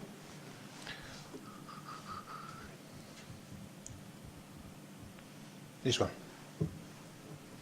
So it's for- $1.70 per household per month will be the cost savings starting May 2019. Okay. Yeah, I guess as much as I want to be supportive of all of this, I don't think the kind of backlash and what our community is saying is worth $1.70 a month per household, but that's where I'm at. Councillor McFadden? So I certainly am in support of this change and would move to rescind second reading and to move ahead with this change. I think we've done over a year of public engagement on this. In the report here, we've got already half of the population is already managing to meet the targets, and to ask 50% of our population to pay more when they're doing what they need to because their neighbors won't seems inherently unfair. And I've talked to people who've managed to change. I know my own recycling has improved. I think we've addressed a lot of the exceptions that are allowing this to work, whether it's families that can't afford it, whether it's families with kids, whether it's those with medical needs. There's a lot of exceptions to there. There's a user pay system. If you need to use more, if you're willing to pay more for the convenience factor, that's built in here at a cost recovery model, it looks like. And I think we all want to pride ourselves in managing our taxpayer dollars properly and tightly, and I wouldn't imagine another situation where we would ever say, I don't care about saving people money. This is a rare opportunity to be able to extend people's services. They're paying for what they need, and we're reducing their costs to have a basic service in town. So I get there's going to be people that have said they're not happy. I've certainly heard from them, but I've heard a lot from people that have managed to change and who have been leading the change, and that they're asking their government to be leaders and not followers. And so I am completely content to champion this. This is where we need to go. It helps both the environment and our financial bottom line as families in Cochrane. Okay, well said. Councillor Fedayko, are you still with us? I'm still here. Do you wish to weigh in on the topic?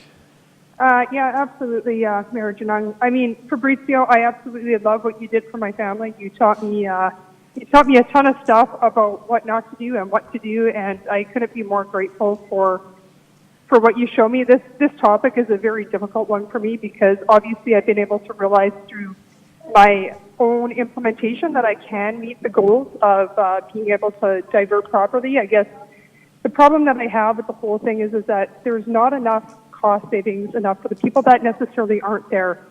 And I feel like it's not necessarily that we're penalizing them, but that they're just not educated enough. And I don't know exactly how to make that happen for all the residents of Cochrane to be able to take advantage of what you're able to offer, because at this point I think that you're able to offer a lot, but just the people that say that they can't do it, they're just unwilling or unable to meet that quota. So it's a difficult one for me, I guess, to say yay or nay. But at this point, I think for the cost savings, I can't be in favor of necessarily voting it through. I like what Mr. Devana said about tabling it for another year or so. I would like to actually eventually move to a measure of where we're charging people basically the cost of what their waste is, and that would be, to me, a win-win for all situations. If you're not willing to accept those coming forward, then at least you're willing to, pay for what you're wasting. And I hope you guys can hear me okay. Yep, we can hear you fine. Was there a question in there, or that's just your, I think that was just your statement. Probably just more a comment. And I guess maybe my only question is, Fabrizio, can you, I know that I read that it was for a family of 5. Is that a family of 5 with FCSS or a family of 5 just in general? I was unclear. Did you hear the question, all right? No. Can you, excuse me, can you repeat the question? Is it for a family, say, with 5 or more people, just in general, or is it a family of 5 or more people plus being FCSS, I guess, Yeah, through the chair, to Councillor Federico. Yeah, that was for low-income families. So families of 5 members or more with low income. That was the criteria. Okay, so not just necessarily families of 5, like excluding low income. Yeah, only 5 families, large families with low income. Yeah. Okay. Yeah, I mean, I just think that the cost savings right now is not enough to encourage people to do it properly, and I have to agree with some of my councillors, especially Councillor Reid. I am in support of this. I would probably vote it in favor, especially knowing what I know now. It's a tough one. It's a bit of a gray. I just can't necessarily accept it for what we're willing to offer people on the return side right now. So I would be in favor of, definitely looking at this in the future. I think it's the way to go. I just don't think people are educated enough, and unfortunately, not enough people are willing to take you up on your offer to be able to learn how to divert properly. I mean, even the comments that I read on the weekend is that 2 people were unable to meet those standards, and I know now that as a family of 5, and somebody who has probably an overflowing black card, I can definitely make it. Okay, thank you, Councillor Federico. Councillor McFadden? Yeah, thank you. I did want to make one final point on this from a financial point of view, since that's where we're landing. So the difference, so we're signing up for a penalty hit when this comes into effect with the City of Calgary. So the difference between the reduction we could have now of $1.70, nearly $2, and the penalty, which is forecast to be $4 or $5, is $6 or $7 a month. So you're talking $80 or $90 difference on somebody's tax bill. And I couldn't imagine this group in any other situation being okay adding an unnecessary hit to somebody's tax bill. So I don't understand the argument that this is not enough of a financial penalty to people. So the people that are actually delivering on this, that have actually changed their ways, that are actually able to do this, are going to be spending an extra $80 a year so that their neighbors don't have to change their ways. It doesn't seem fair to the 50% of the population that are already there. Okay, I heard some beeps over here. Is there another? Well, Councillor Nagel? Speaking to the penalty from the City of Calgary, I personally don't even really believe we're going to get penalized. I think our garbage is probably significantly cleaner than the City of Calgary garbage. Like we're boasting here tonight that we've been diverting waste better than almost anybody in the Calgary region. I find myself wondering if people who work for the City of Calgary are going to look at dirty Calgarian garbage and look at clean Cochrane garbage and say, hey, we better find those Cochranites when our garbage is cleaner. So I'm willing to take that risk, and I don't think we're going to get fined. Okay, Councillor McFadden, and then Mr. Devanna had a comment too. So I personally spoke with one of the City of Calgary councillors on this issue at a meeting that we were at, and I asked him, I said, my residents are challenging, you know, why we have to adhere. And he said, yeah, you guys, that's what's going to happen. So that's the City of Calgary's council direction. And so we're going to take a price, and that's the choice you're making today. Mr. Devanna, did that cover your comment? No, not exactly. We absolutely either will not be allowed to put our garbage there at all if we have the wrong materials in it, or we absolutely will pay a penalty to put our garbage there, but I think it's more likely to be the first than it is to be the second one. And so we will have to bring our garbage to a different site. But, you know, what we're recommending here is an 8% decrease in the waste disposal fee, which is $1.70. In any other area, if this was property taxes, wastewater, sewer, water, anything else, if we were to reduce the rate by 8%, we would be definitely praised for doing that. And if we don't do it, we're going to pay 28% more than the $20.55. So that's a huge difference on a percentage basis. And we talk about taxes each year, we talk about $50 per 1%. This $1.70 covers the entire property tax increase for last year. Like no, that's wrong. I'm totally wrong on that part. It's got another zero on it. So anyway, so leave out that last part. But I just, you know, it's a significant amount. Again, I stick with my comment. If we don't approve it, I don't want to do more education. I don't think we have time. We have to go do other things.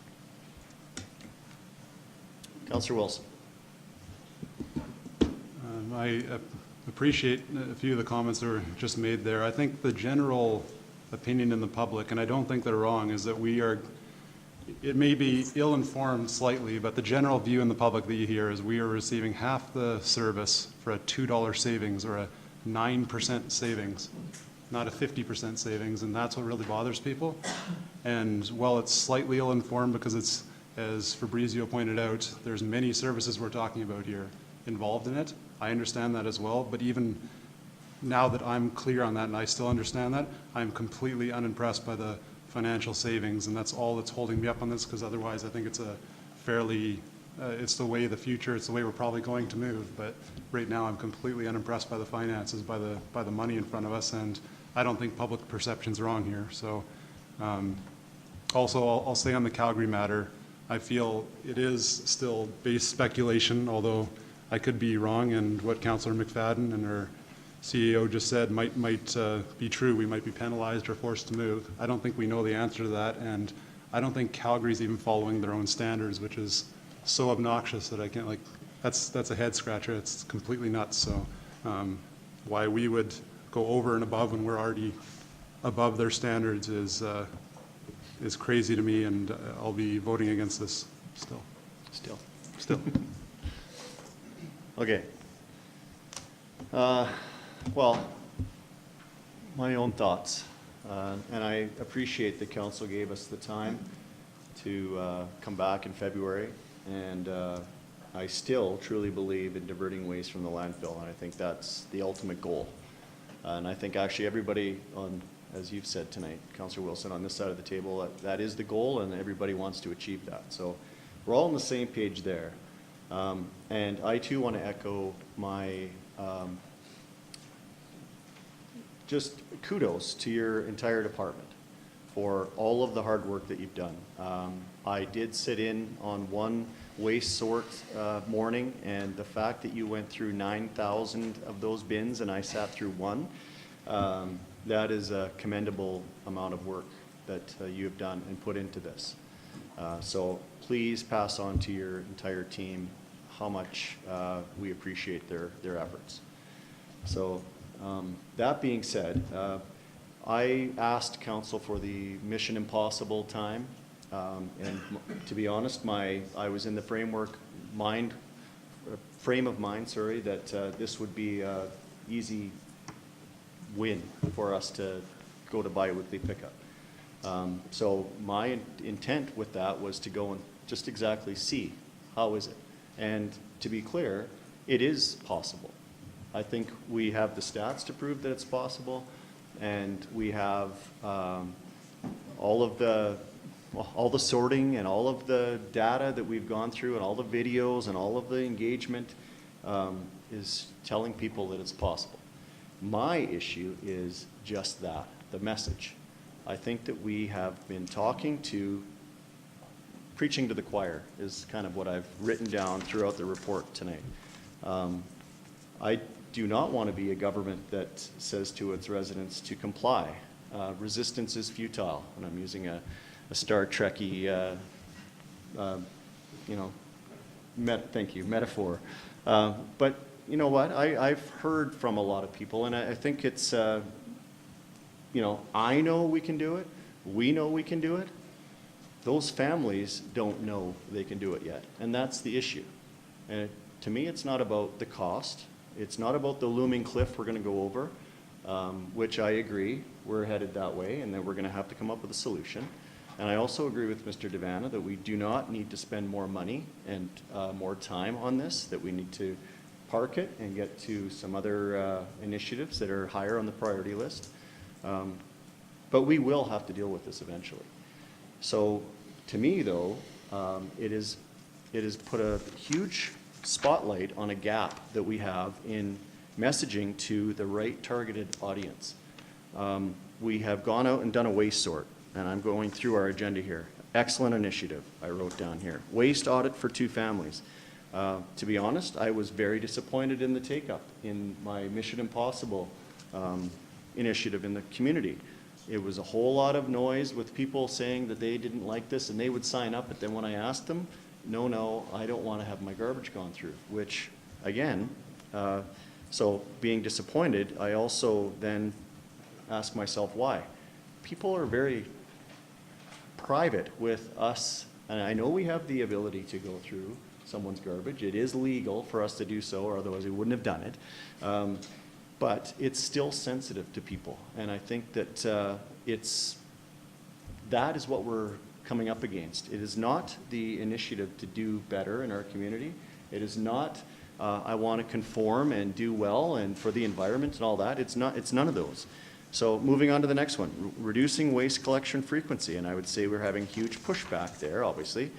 And the cost is not an issue for me at all. The $1.70, and I know that we're saving people money, but I can just hear the feedback. For $12 more, let's go back to weekly pickup. It's not worth it, or the whatever it is, $1.70 times 12. Yeah, I'm not doing the math. Yeah, yeah, $20. So I like the idea that was in here. Implement a pilot program. So maybe there's some value in that. The exemption. I liked that we looked at spreading this over a wide diversity of families and incomes and sizes. So then the collection calendar, and I'm being specific here for a reason. Collection calendar, it was good. It was excellent for those that want to follow it. Still, we're preaching to the people that actually want to make the change. Working with the schools, awesome initiative. Kids get it. They've gone through my garbage. A great audience, like let's teach them and they will bring it home. I love that we're doing that. Focus groups, I think again, we're preaching to the choir. People who are interested in saving and recycling are not going to come out, or will come out and make sure and show everybody else they're doing a great job. The Let's Talk Cochrane thing, again, very good initiative, great program. Again, I think the uptake was people that want to follow or have an idea that they can follow and fall into a bi-weekly pickup. The videos, same thing. Zero wasty videos, again, great initiative. I think we had 116,000 views. That's amazing. But I would wonder if it's those people, again, that already think that they can do it. And then the cart audit. This is my biggest thing. It's split me right in half. You've looked at 9,000 carts, and we've gone through and tried to change people's behavior, but it's come across as a negative thing. It has actually created the garbage police in Cochrane. And I know that wasn't the intent. at all. It was education and inform. But it's come up against that we are ticketing people for use or misuse of their garbage, and that is not the intent at all. It was to help people understand what goes in what bin. So, after all of that, I think I'm timing out maybe. After all of that,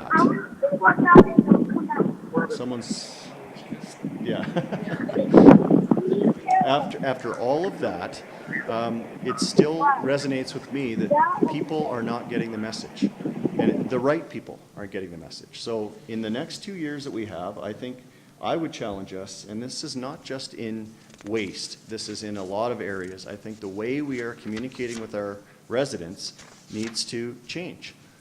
And I don't have all the answers, but if we are to target people and market a system to elicit change in somebody, I do not want to be the government, like I said before, that just says, we're changing, fall in line, or else. I would rather people rise up and want us and them to change together.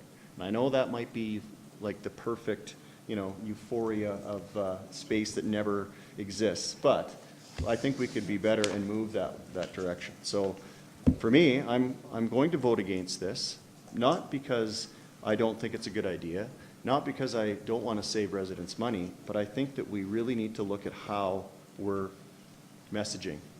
And so for that reason, I agree, Councillor Reid, pay as you throw. Well, maybe we don't have all the answers today. I think we need to look at technology and utilize some streamlining and innovation that can actually help us get there. So is it possible? For sure it is. But like I said before, the families that don't know are our barrier. And I think we need to cross that before I can vote in favor of this. So I don't know where that leaves us now. I've been keeping a little tally over here. Firmly against, I think. But you have a motion on the floor? Or you said you were happy to put a motion on the floor, but you didn't? Yeah, so you can just stop that. Okay. So then, just a procedural question. Through the chair, procedurally, there are two options. So if council chooses to not give second as amended or third reading to the previous bylaw, the previous readings, both first and second reading, will essentially be rescinded within 2 years of first reading. So first reading on the bylaw, Bylaw 31, as it exists right now, was given on October 9th, 2018. Should council choose to do nothing with that bylaw this evening, it will sit as it has been given first and second readings until October 9th, 2020. The other option that council has is you could put forward a motion for third reading. It would be third reading on the bylaw as it existed at second reading as given, and conduct a vote. If that is defeated, then the bylaw is defeated immediately. Okay, I got that actually. Do nothing or give third reading and either move forward or defeat it. So personally, I think we should address this tonight and not leave something hanging. I'm happy to hear from the rest of council. Councillor Nagel, you have a motion prepared? Yes, we'd like to put it on the floor tonight. I would like to move that we defeat Bylaw 31, 2018. So you're moving third reading is what you're really doing? Yes. Well, if the movement is to pass third reading, then I'd have to vote against it, but if I'm... Right. So what is the actual motion? You would be putting the motion on the floor for third reading, okay, which you would be voting against, I understand. Sure. Okay. So the motion for third reading is on the floor. I think we've discussed it at length. So to be clear, you vote in favor, it's for bi-weekly pickup. You vote against it, defeats and we stay as is with weekly pickup.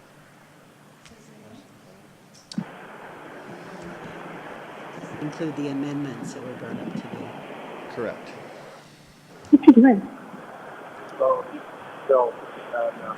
Okay, come on. Okay. Councillor Fedeko, do you have your mute on still? Yes. So administration doesn't support the bylaw as it currently is. We would prefer that you rescind second reading and then have second reading on the bylaw that we actually like, which is the 1 week or 1 year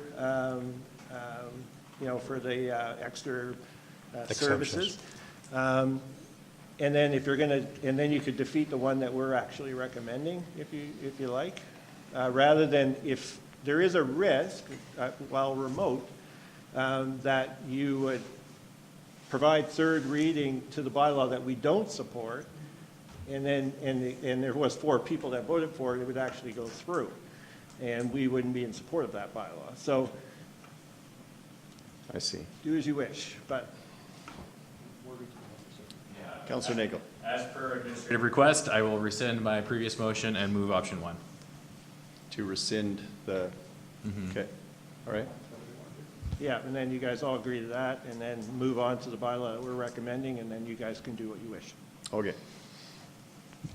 Love procedure.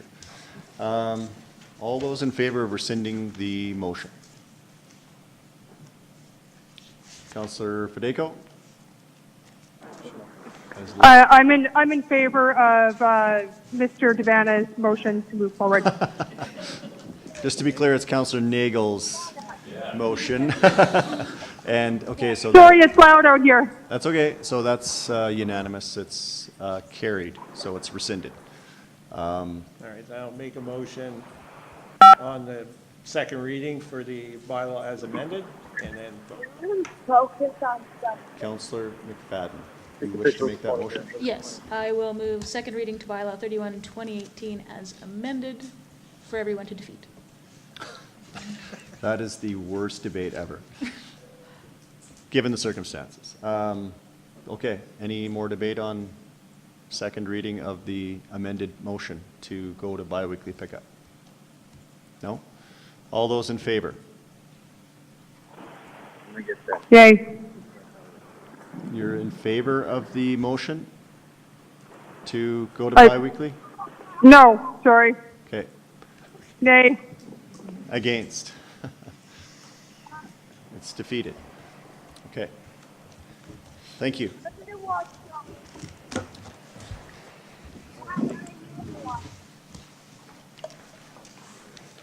Let's take a break. That was a 5-minute recess.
be a leak.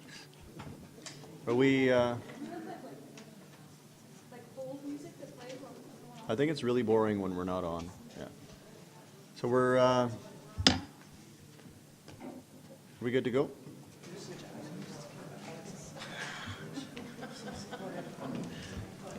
Yep. Okay, welcome, Mr. Nordquist. The bylaw for first reading tonight? Yes, good evening. I'm here to introduce Bylaw 02-2019, the Southbow Landing Road closure for first reading tonight. So the bylaw is proposing to close a portion of an undeveloped road allowance along the south boundary of the south half of Section 26, Township 25, Range 4, west of the 5th Meridian, and the southwest quarter of Section 25, Township 25, Range 4, west of the 5th Meridian. So the purpose of this road closure is to facilitate the relocation of an existing Alt-Link transmission line along the south boundary of the neighborhood and allow the development of the neighborhood to move forward. Just for some quick background, I have the existing development on the screen here. So you can see the yellow boundaries of the Southbow Landing neighborhood plan area, which was approved in the fall of 2015. And part of that approval was identification of the Alt-Link transmission line outlined in red as a potential hindrance for the development of the neighborhood. So in that neighborhood plan, the proposal was put forth to realign that transmission line with the existing right-of-way utility corridor and then close a portion, this undeveloped road allowance, to realign the transmission line, which brings us to the actual proposed road closure for tonight.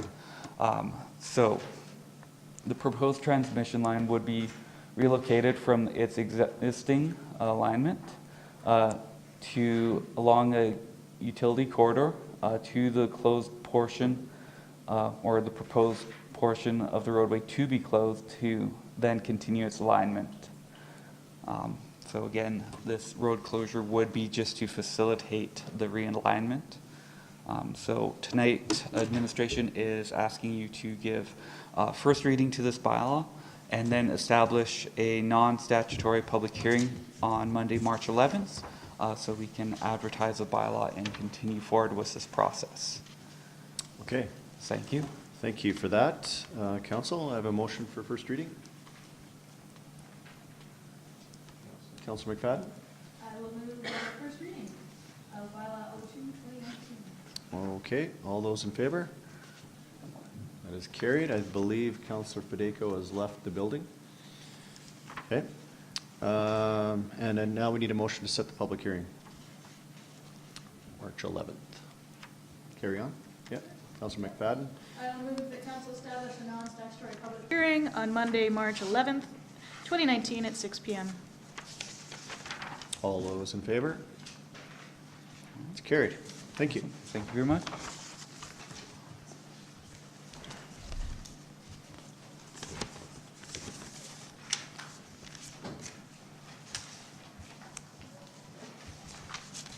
Six A, Off Leash Criteria.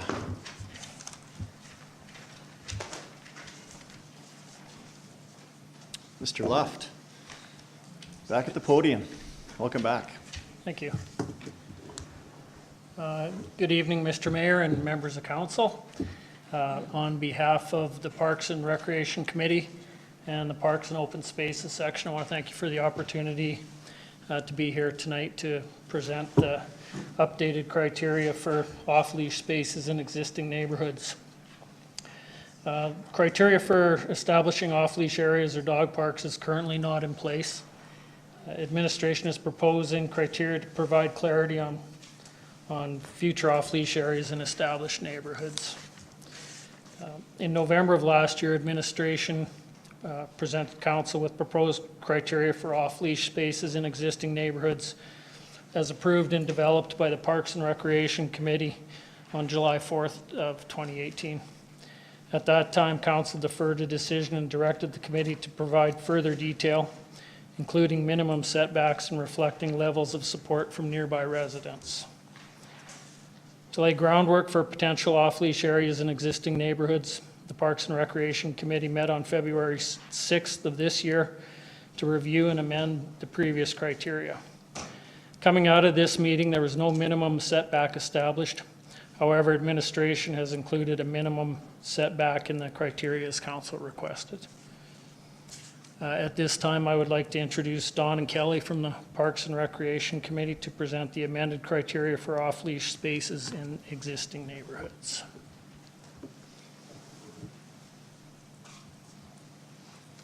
Thank you, Mr. Luft. I'm Dawn Tommy with the committee, and this is Kelly Wilsco. Which one do I push to move it? Take this one. Good. I always mess that part up. So this subject has been before council before, and as Mr. Love alluded, he did bring forward the first set of criteria that were developed by the committee in November. I wanted to just provide a little bit of background to remind you that the Off-Leash Advocacy Group, or OLAG, and the Parks and Open Spaces section did work together to identify potential sites, and we're going to be discussing those sites later on in the presentation.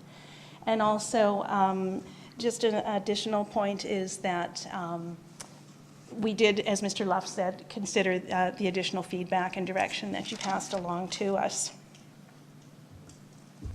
We do currently have off-leash areas in town, as you're well aware, and we're really pleased that in 2018 we had the addition of the 2 new sites on Highway 22. We know there's some conflicting feelings about off-leash parks in neighborhoods, and that it has been a source of some interest to many of the Cochrane citizens. The Open Space Master Plan talked about it, and there are some cost influences as well. And a number of these considerations have already previously been presented to you. When administration met with us in February, it was pretty clear, back in June, it was pretty clear that we needed to set criteria, and we were quite happy to take on the task. Administration provided the committee with a background information to assist us in that task, and this included current spaces and proposed future areas, recommendations from the Open Space Master Plan, the vision of the Off-Leash Advocacy Group, some resident feedback that had been received to date, and the status and operation of off-leash spaces in some surrounding municipalities. So we had some good context to move forward with. We had a very positive discussion at the committee meeting when members brought forward varying viewpoints and perspectives. But at the end of the day, as part of the process, we looked at the potential sites that have previously been discussed with the Parks and Open Space section and OLAG, and we applied those against the criteria. And those were really able to provide us with the context that the decision-making and the guidelines we were going to be setting in front of you that we felt very good about. And there was consensus around that recommendation and the guidelines. So this is what we're going to be putting forward to you today. And as Mr. Luft alluded to, we have looked at the buffer zones, and administration added that we change that from the 30 meter to the 5 meter. And we also looked at, we removed cemeteries. It had previously been included in point number 8, and it's already covered off by the Cemetery Bylaw 33/2016. We inserted community feedback, and we left it open enough with the understanding that any process undertaken would follow with the town's community engagement policy, would fall within that framework. So I'm now going to turn the presentation over to Ms. Wilsco to provide you with a more in-depth look at the screening process, and hopefully that'll give you a little bit more context for understanding why we came up with these guidelines. Thank you, Dawn. At this point, I would like to walk you through how the developed criteria applies to the spaces previously proposed to council. As you will see, these criteria clearly identify suggested spaces that should be considered for off-leash consideration. Excuse me, I'm nervous. I've done this before, but I should be calmer. My You're doing apologies. Great. As you see, it's the ranch, and it is actually a unique situation where it doesn't have any residents along the boundaries, and ample parking that would be provided by the ranch house and the historic ranch site. This area would not need to be fenced, as it is not adjacent to major roadways and therefore would not require gated entrances. But if you notice the criteria that were not met, this proposal interferes with an environmentally sensitive area and straddles the regional pathway, which would eliminate it from further consideration. Next is Riviera. Riviera is a good example of introducing off-leash space to an already existing residential area. While this space appears to be good for consideration, I would like to highlight why this space does not meet the criteria. Not unlike the ranch, this proposed space in Riviera interferes with the wildlife corridor or environmentally sensitive area and intersects with the regional pathway. Also, there's no designated parking in this particular location, which would also not have it meet its criteria. I would like to mention community feedback at this point. Since this space was already eliminated by the above points, there is no need to conduct a residential impact study. The benefits of utilizing this proposed criteria is that there would be an established set of guidelines that could potentially eliminate a space prior to collaborating with affected residents. This is Bow Ridge. It's almost identical to Riviera for the same reasons. It has to be eliminated from consideration by applying the proposed criteria. And River Song. River Song is interesting because this space was discussed as a possible location prior to the creation of the Parks and Rec Committee.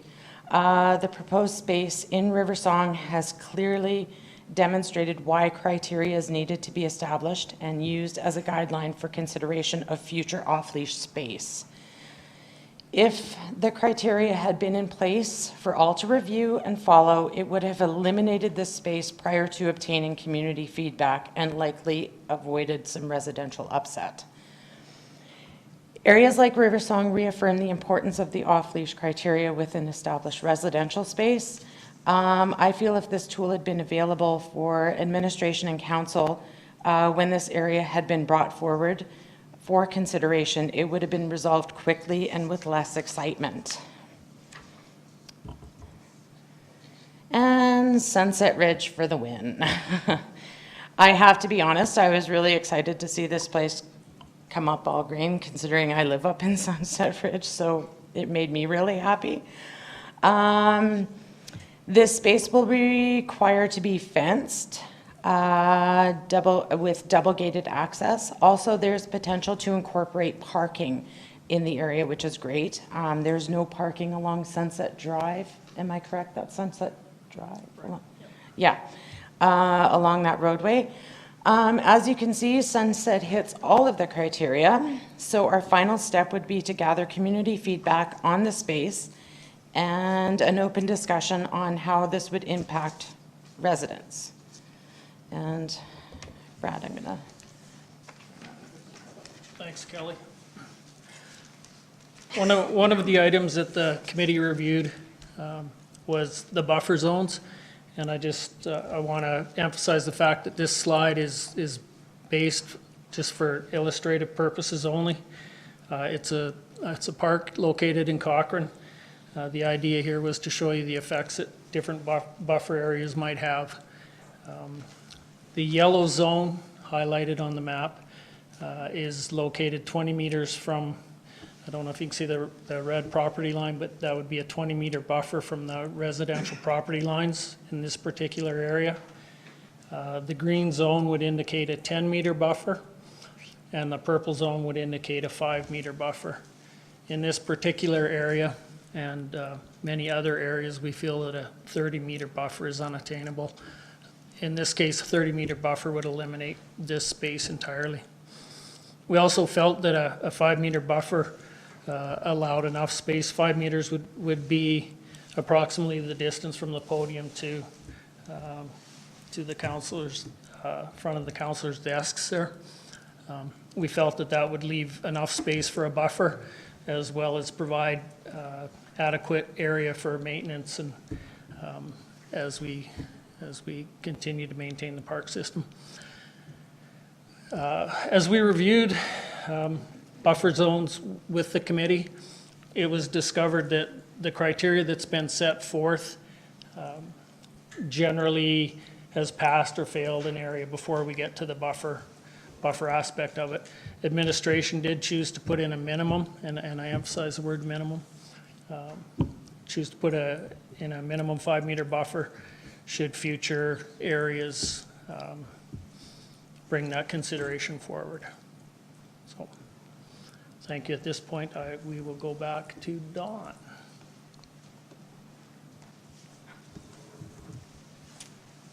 So as you can see, with some of the upcoming or neighborhood plans, we do have some future off-leash areas in planning, and we will be looking as a committee at developing criteria for establishing off-leash areas before communities are developed. We really feel that the committee put real due diligence into coming up with the criteria that we put in front of you today. We tried to consider safety issues for the residents, the dogs, for wildlife. We tried to look across the whole broad context to ensure that we were trying to make this a win, not just for dog walkers and dogs, but for the community as a whole. And we're happy to take any questions. Thank you for your presentation, and please pass on to your committee all thanks of council for all the hard work you're doing. And I think I'll go to Councillor McFadden, since you're the council rep on the committee. Do you correct. care to choose? Do you choose? Go ahead. Thank you. Yes, I'll move the recommended action that council adopt the criteria for off-leash areas in existing neighborhoods as presented. Also, I'd like to thank the group that has put forth a great deal of due diligence and time and leaving their personal champion outside of the table and looking at the good for the community overall. It's been a great group to work with. In looking through this, I just want to identify a couple things for council. When the group was establishing the criteria, it was our intent that in order for anything to be considered, all of the criteria have to be met. And so if any one of those are not met, the site wouldn't be considered. And so that was the value in bringing forth the maps tonight, so that we could show council and the rest of the community how the criteria would overlay against some of the spots that have had kind of existing concerns. And I think you can see that the criteria put in place really does balance off the different values of the community, both by allowing for potential sites, but also mitigating the need for distances, accessibility, preserving of environmentally sensitive lands. So I think the group did a really good job in providing a criteria that balanced off all of those different value systems, and I do appreciate the work they did on there. One thing I also wanted to highlight, certainly wasn't the committee's intent, that by accepting this criteria, that is in any way council giving direction for any new sites. Just to clarify again for the community, nothing like this. Even though the criteria work was being directed by council to look at, there is nothing in the 3-year capital budget, and council has not in any way indicated they want to move forward in implementing one of these in the existing neighborhoods at this point. So I just wanted to highlight that. But again, team, thank you very much for all the great work you did, and staff for supporting it so well. I really do appreciate it. Okay, well said. Councillor Reid. I too would like to recognize the work that's been done and your efforts and recommendations. I was wondering if you could help me appreciate why we're not following the apparent best practices in terms of the buffer zone of 120 meters.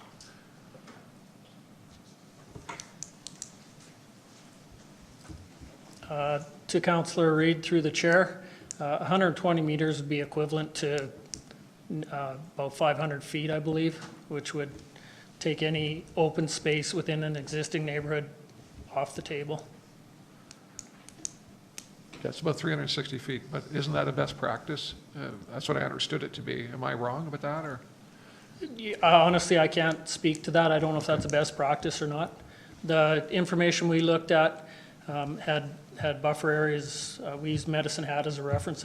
They recommended 30 meters in their systems.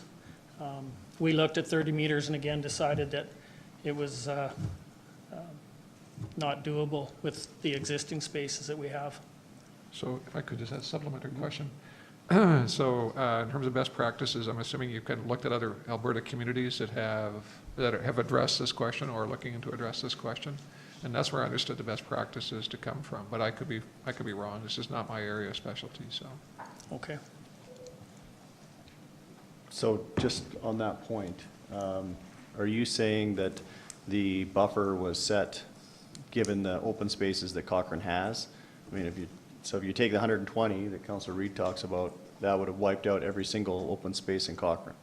In existing neighborhoods. In existing, You're yeah. right. Which is what only what we're talking about tonight. That's what we're talking about tonight, yes. This criteria is presented in interest of off-leash spaces going into existing neighborhoods. Yeah. So, and then there's one more point. So you had said 5 and you can emphasize the minimum. Is that to say that you had considered 30 on? We looked at 30, when Medicine Hat, we used Medicine Hat's report as one of our references. Medicine Hat used 30 meters as their buffer in their open spaces. Whether or not they have wider spaces than we do available, I believe that's the situation there. We looked at 30 meters, felt that it eliminated too many possibilities, as well as being inadequate. 30 meters is excuse me, it's about 130 feet, I believe. Would eliminate any possibilities in existing neighborhoods. Okay, thank you. Councillor McFadden, did you want to just touch on that while you were on the buffer topic? We did, the group did look at it, and there's no established best standards that we could find anywhere. Each municipality that we looked at had varying differences, and it really did feel, in the committee's opinion, that it was a community by community choice. And so we were looking at it from Cochrane's perspective. One of the thoughts that I had about the setting a setback that is too aggressive is that these lands are, they're environmental reserve, or for whatever reason, they're town lands that are owned by the community as a whole for whatever purposes. And if you were to say that the residents that back onto any community lands were to be able to set a 50-meter setback of any use of that, it's not really fair to the community as a whole that you would be able to dictate use beyond your border that extensively when there is so much more community needs out there that we're trying to balance off. So that was certainly an item that spoke to me, but not necessarily why the committee landed on the number that we did. There isn't an established best practice that you could go and pluck a number from. So that's kind of where the discussion went. I don't know. Through the chair, if I can add to that, part of our discussion as well is when we looked at the amount of open space within the town of Cochrane, and we checked with Mr. Luft in regards to the inventory, there are probably not any other open spaces in town that we could even look at for consideration as an off-leash area. So when we started with these 6 and we started going through the criteria, again, the buffer zone, we never even got to the buffer zone because the majority of them were knocked out due to some of the other criteria. By going with a minimum of 5, we've given ourselves some flexibility to say, based on, again, as Councillor McFadden has mentioned, depending on the open space, it may be that 30 is necessary, but if we can have a starting point of saying 5, that may work in some communities as well. But we don't anticipate ever having to go there because we don't think we have the open space in existing neighborhoods at this point to apply that to. Does that make sense? Yeah. Thank you. Yeah.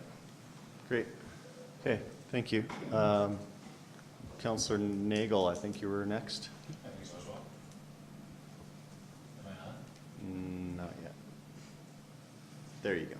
Well, thank you very much for your presentation, and thank you for all your hard work on the committee and on this set of criteria. I think you guys definitely hit the nail on the head when you apply the criteria and we look through the lens. Like I do see problems in the areas that you said would be problematic, and then the one area in Sunset there that was suggested, I could see myself supporting that one day. I do have some questions about the criteria though, with specific regards to item 14, where it says community feedback will be collected and considered where potential off-leash areas have the ability to impact nearby residents. I had personally hoped to see something with a little bit more teeth, something along the lines of adjacent property owners must be generally supportive of proposed off-leash spaces. But if I understand the process correctly, what you have in here may be enough, because will the process be things that meet this criteria will then come back to council for consideration? It's not that if they meet this criteria, it's automatically approved, correct? Correct. So with that, then I can support this, because given how that works out, council would then obviously see all the community feedback. If we feel it's sufficiently controversial, we can strike it down. So I would support this for sure. Thanks for your work. Through the chair, if I can comment back Sure. to Councillor Nagel. Again, looking at the community engagement policy that council put into place last June or July, I'm sorry, I don't know the exact month, we felt that by leaving this statement open broadly, then the application of that policy would determine the process for going forward. And we certainly didn't have the authority or even wanted the authority to work outside of that policy. Fair enough. Thank you. Councillor Wilson, thank you. I thought I saw your light on. Maybe hit it again. There we go. There it is. Thank you very much for the reports. I received, and I'm sure we all received, a surprising number of email opinions on the subject matter, especially on the topic of setbacks. Was very popular. It was the main issue of contention, it seemed like.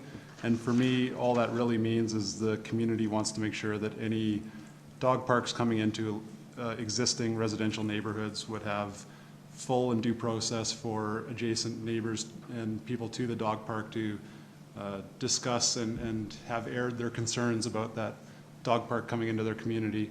I'm also, from what I just heard from Councillor Nagel, there's going to be opportunities for those residents to address potential issues they'd have both at the committee level and before council before anything could be approved anyway. And so I think that satisfies me that the residents that were emailing all of us, their main concern is being able to voice their opinion when a dog park may come into an existing neighborhood. So I'm also satisfied, and I think this is the right way to go forward because we have those brakes to put on it should we need them. So happy with the proposal in a long-winded way. Thank you. Good comments. Councillor Flowers, did you have your light on at one point? Thank you. Most of my questions were answered, but thank you for your volunteer work on this. And I too was concerned about the setbacks, but if we get to have another look at it and get feedback from the community, that is the answer we need. Thank you. Okay. Most of my questions and concerns were addressed as well. I just wanted to be clear, and I did get a lot of those same emails about buffers and setbacks and best practices, et cetera. And I echo your concerns. I think that's what people are really, upset about, or not upset, concerned about any use going in behind them or beside them or adjacent to their properties. So that being said, if we are to put these criteria in place, what you're really saying is none of the sites that are open except for one meet the criteria. Through the mayor, that is correct.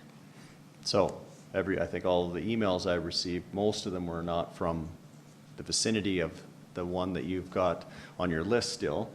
So we basically are putting in a moratorium on new off-leash areas except for one area in town, potentially. And then the next remark I would make is that, so what process would we have to follow, say, if this area was now deemed, or how would this become an off-leash area, Mr. Luft? Like a community group comes forward and says they want that? Yes, a community group would put the proposal forward. We would check to the criteria, which we've done. At that point, we would take it to the committee as well, take it through the criteria. Give it to our communications section to do some neighborhood surveys, go out to the neighborhood and get some community feedback from the community and move forward from there. Okay. Any dog parks that we would build would have to be put forward as a capital project and would be, at this point, 3 years out anyway, so. Yeah.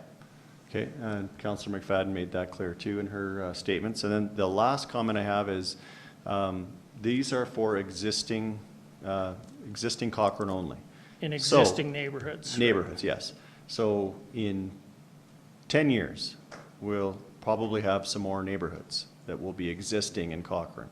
Will this criteria be utilized on that, or are we drawing a line in the sand right now saying anything prior to this date will be this criteria, and then in the future we're going to be looking at new criteria for new residential areas? Yeah.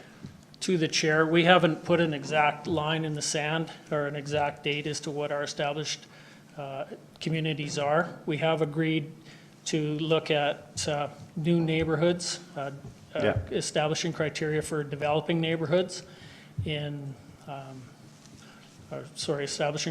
developing neighborhoods as part of the plan. That's part of on the work plan for the Parks and Recreation Committee as well. We would, it's a good question. We would have to establish a boundary that says this is Old Cochrane as far as dog parks go, and this is New Cochrane as far as dog parks go.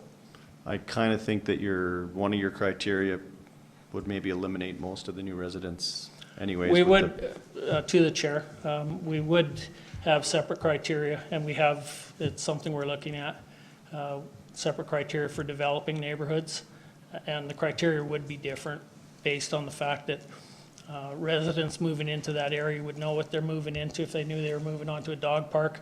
I don't think we would have to be as concerned with the buffer.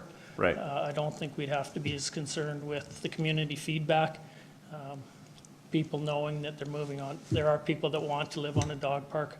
Right. And maybe those are the people that They buy would be those choosing houses, to so. be there instead of forced to be there. Yeah. Yes. Okay. Thank you for that. Councillor McFadden, more comment? Yeah, just in final, I actually didn't see that we would need to establish that, as there will be no existing new spaces. So. See my little circle I made there? I did, and I see a flaw. But and what we're doing, I think, really well is that the new communities are coming online, is that these are being planned to start with. So I think the committee is, with the criteria, has put this in the right spot. And what I really appreciate about this process is that it was a public group that set the criteria, and that we're finally able to use that publicly created criteria to make people at ease and comfortable what's, could or could not happen in their backyards on this subject. So I'm really happy with the entire process. I certainly appreciate all the people that shared their passions with me via email through the process, but I'm glad we went through it and really respected the work of the public group in coming up with this. So I thank everybody that was involved and all the folks that sent me emails and shared their passions. Great. Councillor Reid? Just a couple things. One is I do support this, and I like the guideline number 14, and I really appreciate the mayor's summary in terms of the document. I seem to recall in Melcor's Phase 3 that there was a dog park. I'd be interested to know, well, if the current criteria would fit that, and if not, or if it does, then would suggest that if that development goes ahead, that you may want to get ahead of this in terms of what that criteria for new areas would be, because I wouldn't consider that to be existing, right? But there is a dog park, I think, planned in that development. You may want to look at it in terms of criteria for new developments. So. Right in the north end of Sunset, through the chair to Councillor Reid. That would fall under the new area criteria. So. Thank you. Okay. We've talked about off-leash criteria. You put the motion on the floor, Councillor McFadden, to accept. All those in favor? Is carried. Thank you for your work. Thank you. Public engagement report card. Thank you for patiently waiting. Communication Department? You're very welcome. Our pleasure. And well, I want to thank Mr. Luft and his guests for mentioning public engagement so many times because it was kind of a nice segue. Saw you guys perking up over there. Yeah. Always. So good evening, Mayor Denung, members of council and senior administration. The whole communications team is here tonight to present the public engagement report card because we all work on it. You know Ms. Julie Haskell. She's presented before on public engagement. She is our public engagement lead and also one of our communications advisors and designers. Ms. Natalie Turville, you have not met before maybe. She is our other communications advisor and designer, and we wanted to bring her along because she contributes just as much as the rest of us. So it's actually 1 year since we launched the Let's Talk Cochrane public engagement portal. Since the launch, we've engaged with many in our community on a wide variety of issues in a wide variety of ways. Any public engagement effort starts with a thorough analysis of the opportunity. We have a public engagement toolkit that helps us understand the issues and the decisions to be made, helps us identify the stakeholders, and assess the level of public engagement required. The communications team works with other staff and senior leaders to develop a strategy and identify the tactics that will help us reach the right people and gather the valuable insight that contribute to town decision-making. Underpinning all that strategic work is the public engagement policy, which was approved by council last June. And it outlines the town's commitment to that, to engage the community. Our report card tonight is a snapshot of the public engagement activity over the past year, including the topics, tactics, timing, and some of the numbers. We're always learning and working to improve, but community engagement in Cochrane in general is very high, and it's become an important part of town decision-making. So I'd like to turn it over to Ms. Haskell, who's going to walk us through some of what we've done over the past year. We're not going to talk specifically to all of the numbers on the slide. You can see them at your leisure, and they will be on letstalkcochrane.ca tomorrow. Ms. Haskell. Thank you, Ms. Drukier. Good evening, Mayor Denung, members of council. An engaged town brings people together for conversation, to address issues of common importance, to solve shared problems, and to bring about positive social change. It involves people in the decision-making process and improves the resulting decision and, over time, builds trust that is needed for fully empowered communities to actively create a common future. Over 6,500 residents were engaged last year through our 22 surveys and more than 20 public events. This number doesn't include the shorter, less formal conversations that took place at the Cochrane Trade Show and at the many pop-up events that we held over the summer. We found that residents who participated were highly engaged and appreciated the opportunity to provide their opinions. You can see some of the details on the slide shown. I see that this is a little hard to read for the numbers, but we do have a bunch of metrics here for both the surveys and the public events.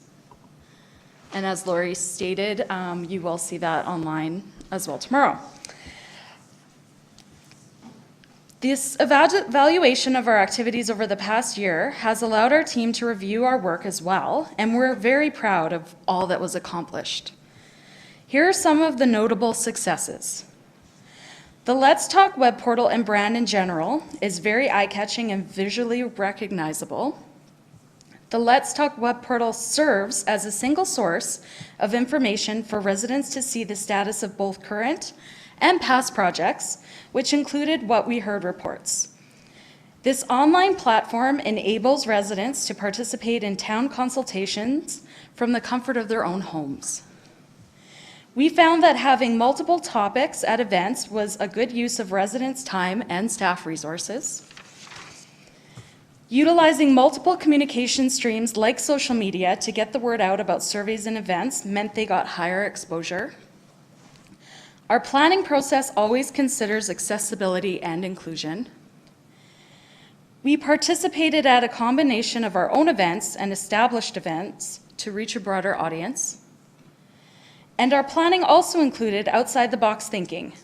We used innovative engagement techniques and went beyond the typical municipal open house. Improving public engagement is a fundamental civic goal. While we made great strides in 2018, there is much more that can be done. Some of the things that we can improve includes reporting back to the public on how their feedback shaped the decision to be made, looking for more opportunities in everyday processes where we can inform and educate residents, provide enhanced training and capacity building for staff, build on current awareness to improve our engagement reach, look for new approaches to fuel improved representation or inclusion strategies, and utilize even more tools and techniques in our consultation activities. Some of the new initiatives to watch for in 2019 include on-site development signage. We are planning 1 or 2 Let's Talk barbecues to build on the success of last year's event. We are also planning a community survey for 2019 to identify top issues and best ways to communicate with and engage the community. You'll also see coming up 2 public engagement strategies, which include the Council's strategic priorities and the economic development strategy. Thank you for your time. We are available for any questions you may have. All right. Great presentation. Thank you. Council, any questions, comments? Public engagement report card. Councillor Flowers. Gonna work there. Thank you for your presentation.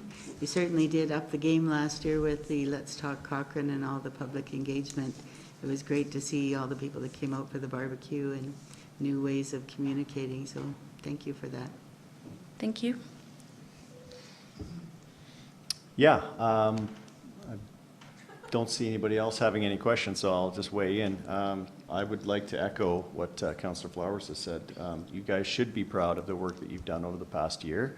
I think we, as a council priority, obviously, public engagement is high on the list of things that this council wants to achieve.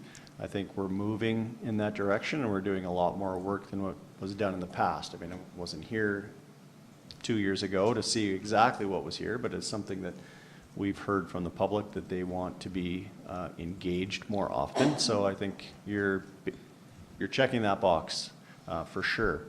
One of the things I mentioned maybe earlier in the waste management discussion was trying to reach people that are already, or trying to reach that hard to reach demographic that is busy in their lives and doing things, you know, driving to work, getting kids where they need to go, and that's got to be the hardest demographic to actually engage. Do you have any, other than the strategies that you've outlined, and I like them, is there, what's your focus on that? Is there something in the future that you're, or how are you looking to change with the lifestyles of the average Cochrane resident?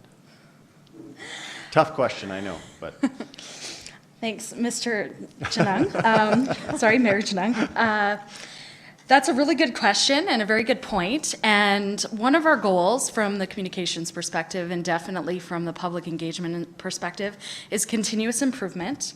As we go through the process of evaluating all of our projects, we do a very thorough audience analysis, and we do target certain groups. I realize that there's seniors, for example, youth, for example, who can be a really hard to reach audience.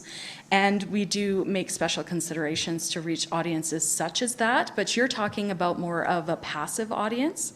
And that's something that, while we have over 6,000 followers on Facebook, for example, we get multiple views, over 1,000. For example, the bridge naming is up at 2,000 responses to the survey, this final third phase survey. I think that the people we are reaching a broad audience, but having said that, people are going to be engaged in things that interest them. We are always looking at new and different ways, both in our techniques and our tools to reach these different audiences. And we hope just by doing a good job and being out there and repeating the messages that we're going to reach even more. Great. I knew you would have an answer. No other comments from council? Again, thanks for all your work. I think we're really seeing an uptake in people's responses, so we got to keep trending in that direction. Awesome. Okay, all those in favor of, did we put a motion on the floor? No? Councilor Flowers, you moved? Okay. Accept the information. All those in favor? Carried. Thank you. Thanks. Speaking of council priorities,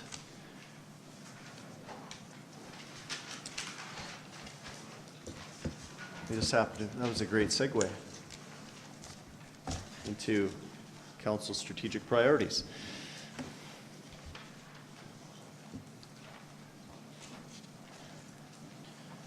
Let's see, Good evening. Senior staff and council have been working in our strategic sessions on council strategic priorities for 2019 to 2021. What we've, yeah, are you gonna? So we've got the, go back to a little bit. We've got our 4 strategic priority areas, focus areas. Community connectivity is the first one. So just go down a little bit. Well, we've updated this list here for what happened last year. So the main change is to implement the local on-demand transit system in 2019. And the other major change is to highlight that we are designing and constructing a pedestrian crossing at Horse Creek. Next one. Next area is community development and planning. The main change here that we're talking about relates to the annexation of the Heritage Hills quarter section. We want to highlight that the town wants to acquire 130 of those acres from Rocky View School. We want to complete a master site plan for recreational purposes on that site. And we want to complete a servicing plan for the quarter section that includes the school site and the recreational properties.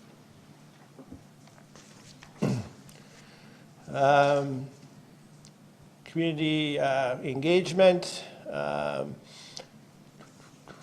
There are not any major changes here other than we are going to complete a customer satisfaction survey in 2019. And then finally, on community facilities and services, we want to be more clear about next steps on the tri-site implementation. And the first major project is design and construct transit hub and municipal services building at the SO bulk station, and to complete a design, acquire the right-of-way, and do an at-grade pedestrian crossing to connect the historic downtown to the quarry. And then we want to consult with the user groups to finalize a concept plan for the future development of the Library Innovation Center, Arts and Culture Center on the library site. And so what we are asking you to do tonight, and I want to change the recommendation slightly to say that council support rather than adopt the draft 2019-2021 strategic priorities and direct administration to initiate community engagement on those draft council priorities. And then after the community engagement, we will be returning to you to adopt them at that time. Okay, great. I like that we're getting a little more detailed in our priorities. Yeah. make a list that we can cross off, hopefully. Councillor Reid? Yeah, so I'll move, if I understood your amended motion, Dave, it was that council supports as opposed to adopts, and then the rest of the wording rins, okay? Yeah. So, yeah, I'll move that, and then I would like to speak to it if I could. Yep. I just wanted to say I'm really excited about where we're going with this. I think in many ways it addresses each of our platforms in terms of the election. I think it reflects the kind of collegiality and collaboration that this council has brought together. I'm really pleased with the kind of visioning that we're doing as a council and the work of administration. So I wanted to publicly say that I'm really pleased and excited about where we're going with this. Thank you and your team for doing what they do, and my fellow members of council for their efforts in bringing us to this point. So thank you. Okay, well said. Anyone else? I don't know if the lights are working or not, so just checking in. No? Okay, yeah, the same thing. I think I'm excited to take this to the public to get feedback and engagement, obviously, but I like that we're getting more specific and refined with our priorities rather than having them so high level. But we've had this conversation, so it's now time for the public to give us feedback and let us know if we're in the right direction or not. So. No other comments, questions? What's the timeline of the engagement? Are we looking to come back and fairly soon, right? Couple of months? We expect to go out to the public in March for a similar World Cafe type thing that we did last year. Okay. To seek input on the draft strategic priorities. So we see these back in April or so, and then staff builds their budgets and work plans. Yeah. Accordingly. So yeah, the next steps after, it's a key step that you guys adopt these in some form, and then that drives our work plan and our budgeting process for the remainder of the year. Yeah. Okay. All right. All in favor of supporting the draft 2019-21 plan? It's carried. All right. Thank you very much.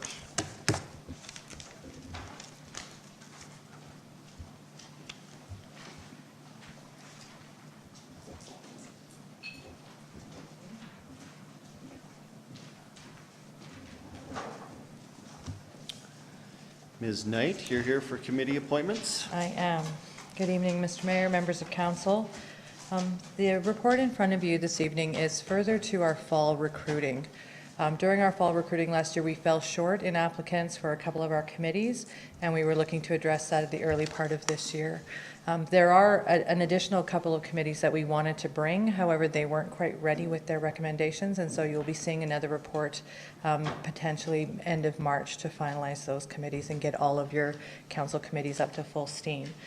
So what we have this evening, as you know, your committees are established by yourselves as part of the MGA. The applications were forwarded to you under separate cover due to Freedom of Information and Protection of Privacy Act sections. And so we are looking to have council appoint up to 2 members to the Assessment Review Board, 1 alternate for the Subdivision and Development Appeal Board, and further to the required certification that now comes with all of the committee members for the Subdivision and Development Appeal Board.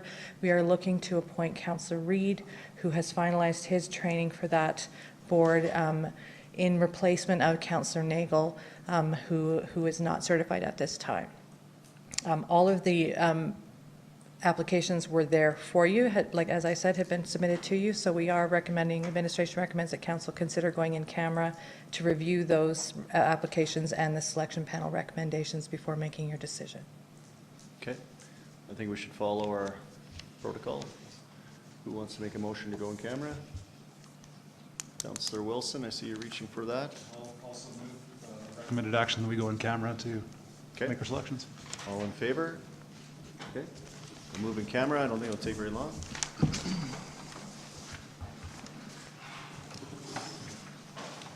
Need a pen?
We need a motion to come out of camera.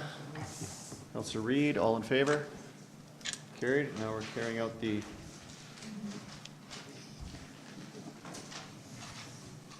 voting.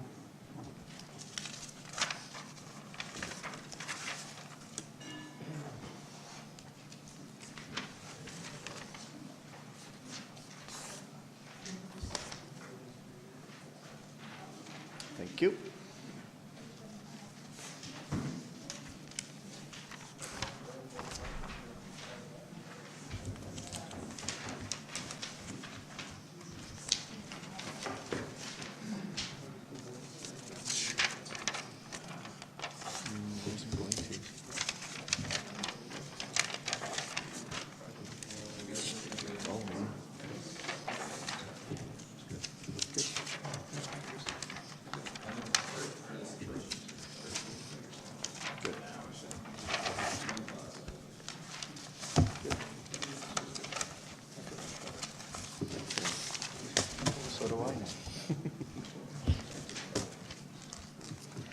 So if I can get a motion for each of the recommended actions that are up on the screen. So I will read out the folks that you have voted for to be appointed to the Assessment Review Board, which is Bill Cooper and Penny Meller. So if I can get one of you to motion that. All those in favor of the two applicants that were approved? Carried. Thank you.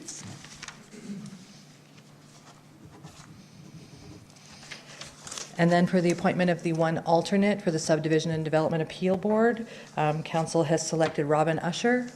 If I can get a motion to appoint her to that board as the alternate. Okay, Councillor Reid, all in favor? That is carried. Thank you.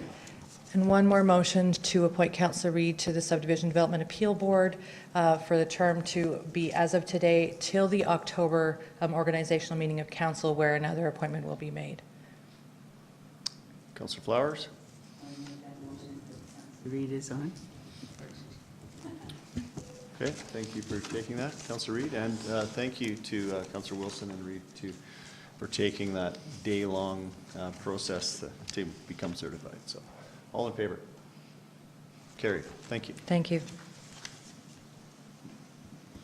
That is our agenda almost. Let's have a small mayor's report tonight, just for Councillor Reid. Gonna move through quick. February 13th, I was at Fireside School for a plaque presentation. Met a very cool grade 1 student, Cooper Fleming, I believe his name is. He walked straight up to me with his tie on and said, "Hi, Jeff." So I have invited him to be on my fireside chat tomorrow as a way of reaching back into the schools and promoting municipal government. At least the grade 1s care, right? So you'll see him if you watch my chat tomorrow. Community, and then I was actually happy that our MLA reached out and had me engage with the 3 Cochrane, thank you, recipients for the community enhancement checks, which were Cochrane Minor Ball, Cochrane Lions Club, and the Girl Guides. So they each got a fairly good chunk of money to go towards their initiatives. And then, again, this all on the same day. And then I was at the rec center to drop the puck for the Cochrane Classic with the Bow Valley High School and the Cochrane High. It's really good to see the rivalry between the two high schools. And they raised a bunch of money for the food bank, or had some donations of food dropped off for their entry into the arena. On the 15th, went to CMRB land use, and I just wanted to let council know I put my name forward to be the vice chair of the board. I think we're voting on that the next board meeting. So I put my name forward in hopes that I will be representing Cochrane in that position to garner more, in behind the scenes feedback from their CMRB staff and be better positioned for Cochrane as that board moves forward in the future. So it's not a for sure, obviously, we got to vote on it, and I'm sure there will be others vying for the same position. So I'll let you know how that turns out. IMC with Rocky View, I'll leave that to one of the councillors that were there. Job fair on the weekend was, I understand, fairly well attended, so thank you to the Economic Development Office for being a part of that, a big part of that. It was pretty cool to see so many employers actually this year. Last year we were just in the Hall of Vision with I think a dozen or so. This year it was packed in there all the way out into the foyer. Resume writing and tips on how to apply for jobs, and I think we had 200 and almost 300 people, I think was what I heard today. I don't have the official number, but it was a good turnout for that considering the weather.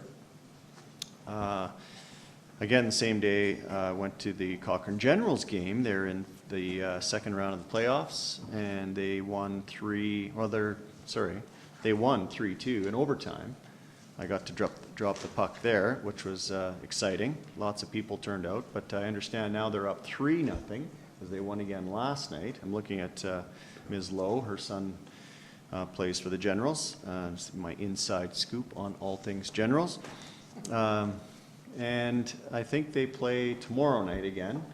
And if they win in Okotoks, then they've swept the series. Otherwise, they'd be back here on Thursday night at 7:30, I think, at the original Cochrane Arena. And it would be great if they do happen to have that game that we show our support with a whole bunch of people there. It was really good to see, I think, 350 people at the last game. Would be neat to sell out the old barn there, as they refer to it. And my little takeaway from that was the president of the team was giving me a tour of the arena. I had to tell him that I learned to skate here, so I actually know that arena pretty well. So last thing, it's Pink Shirt Day on Wednesday. Thank you, Councillor Reid, for following the pink protocol today. And we're basically today wearing pink shirts so that, because we don't have council on Wednesday, but we're saying that we are anti-bullying, supporting anti-bullying, yes.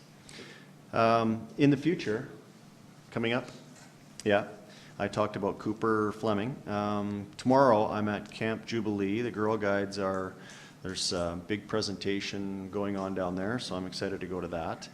And I'm not going to tell you everything I'm going to do in the next 2 weeks, but just the highlights of what I thought you would be interested in was the Heavy Rail Transit press conference is the 27th. I think that's Wednesday, actual Pink Shirt Day, and it's in Banff. So I'll be attending that and speaking on behalf of our community for that feasibility study launch, and in hopes of that is the first step in moving towards heavy rail transit in the Bow Valley region.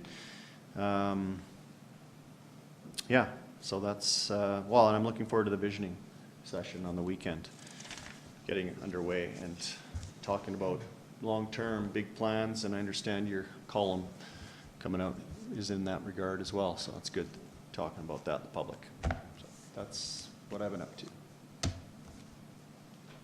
Councillor Reid. Thank you for your report. It was wonderful and timely. The mayor mentioned that the town of Cochrane and Rocky County have an intermunicipal committee. They met last Thursday. In that meeting, we provide an update. They provide an update.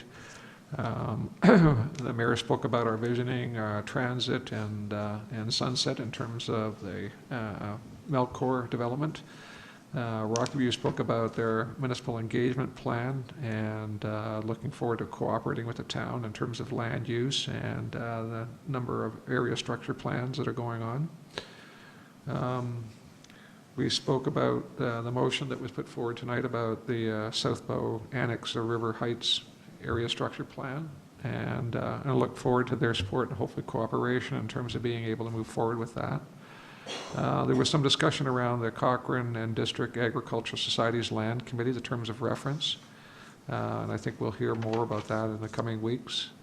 And the mayor spoke about Spray Lakes Family Sports Center and some of the transition that's going on there. And I supported him in terms of being able to provide a little detail along with Councillor Crystal Kissel, who spoke to it as well.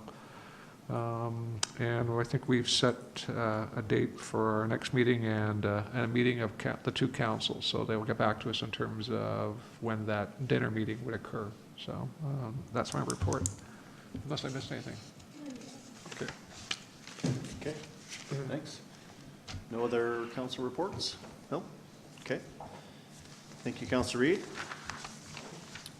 Last item on the agenda is to move in camera. Get a motion to move in camera. All those in favor? It's carried. I don't anticipate anything coming out of in camera, so no need to hang around.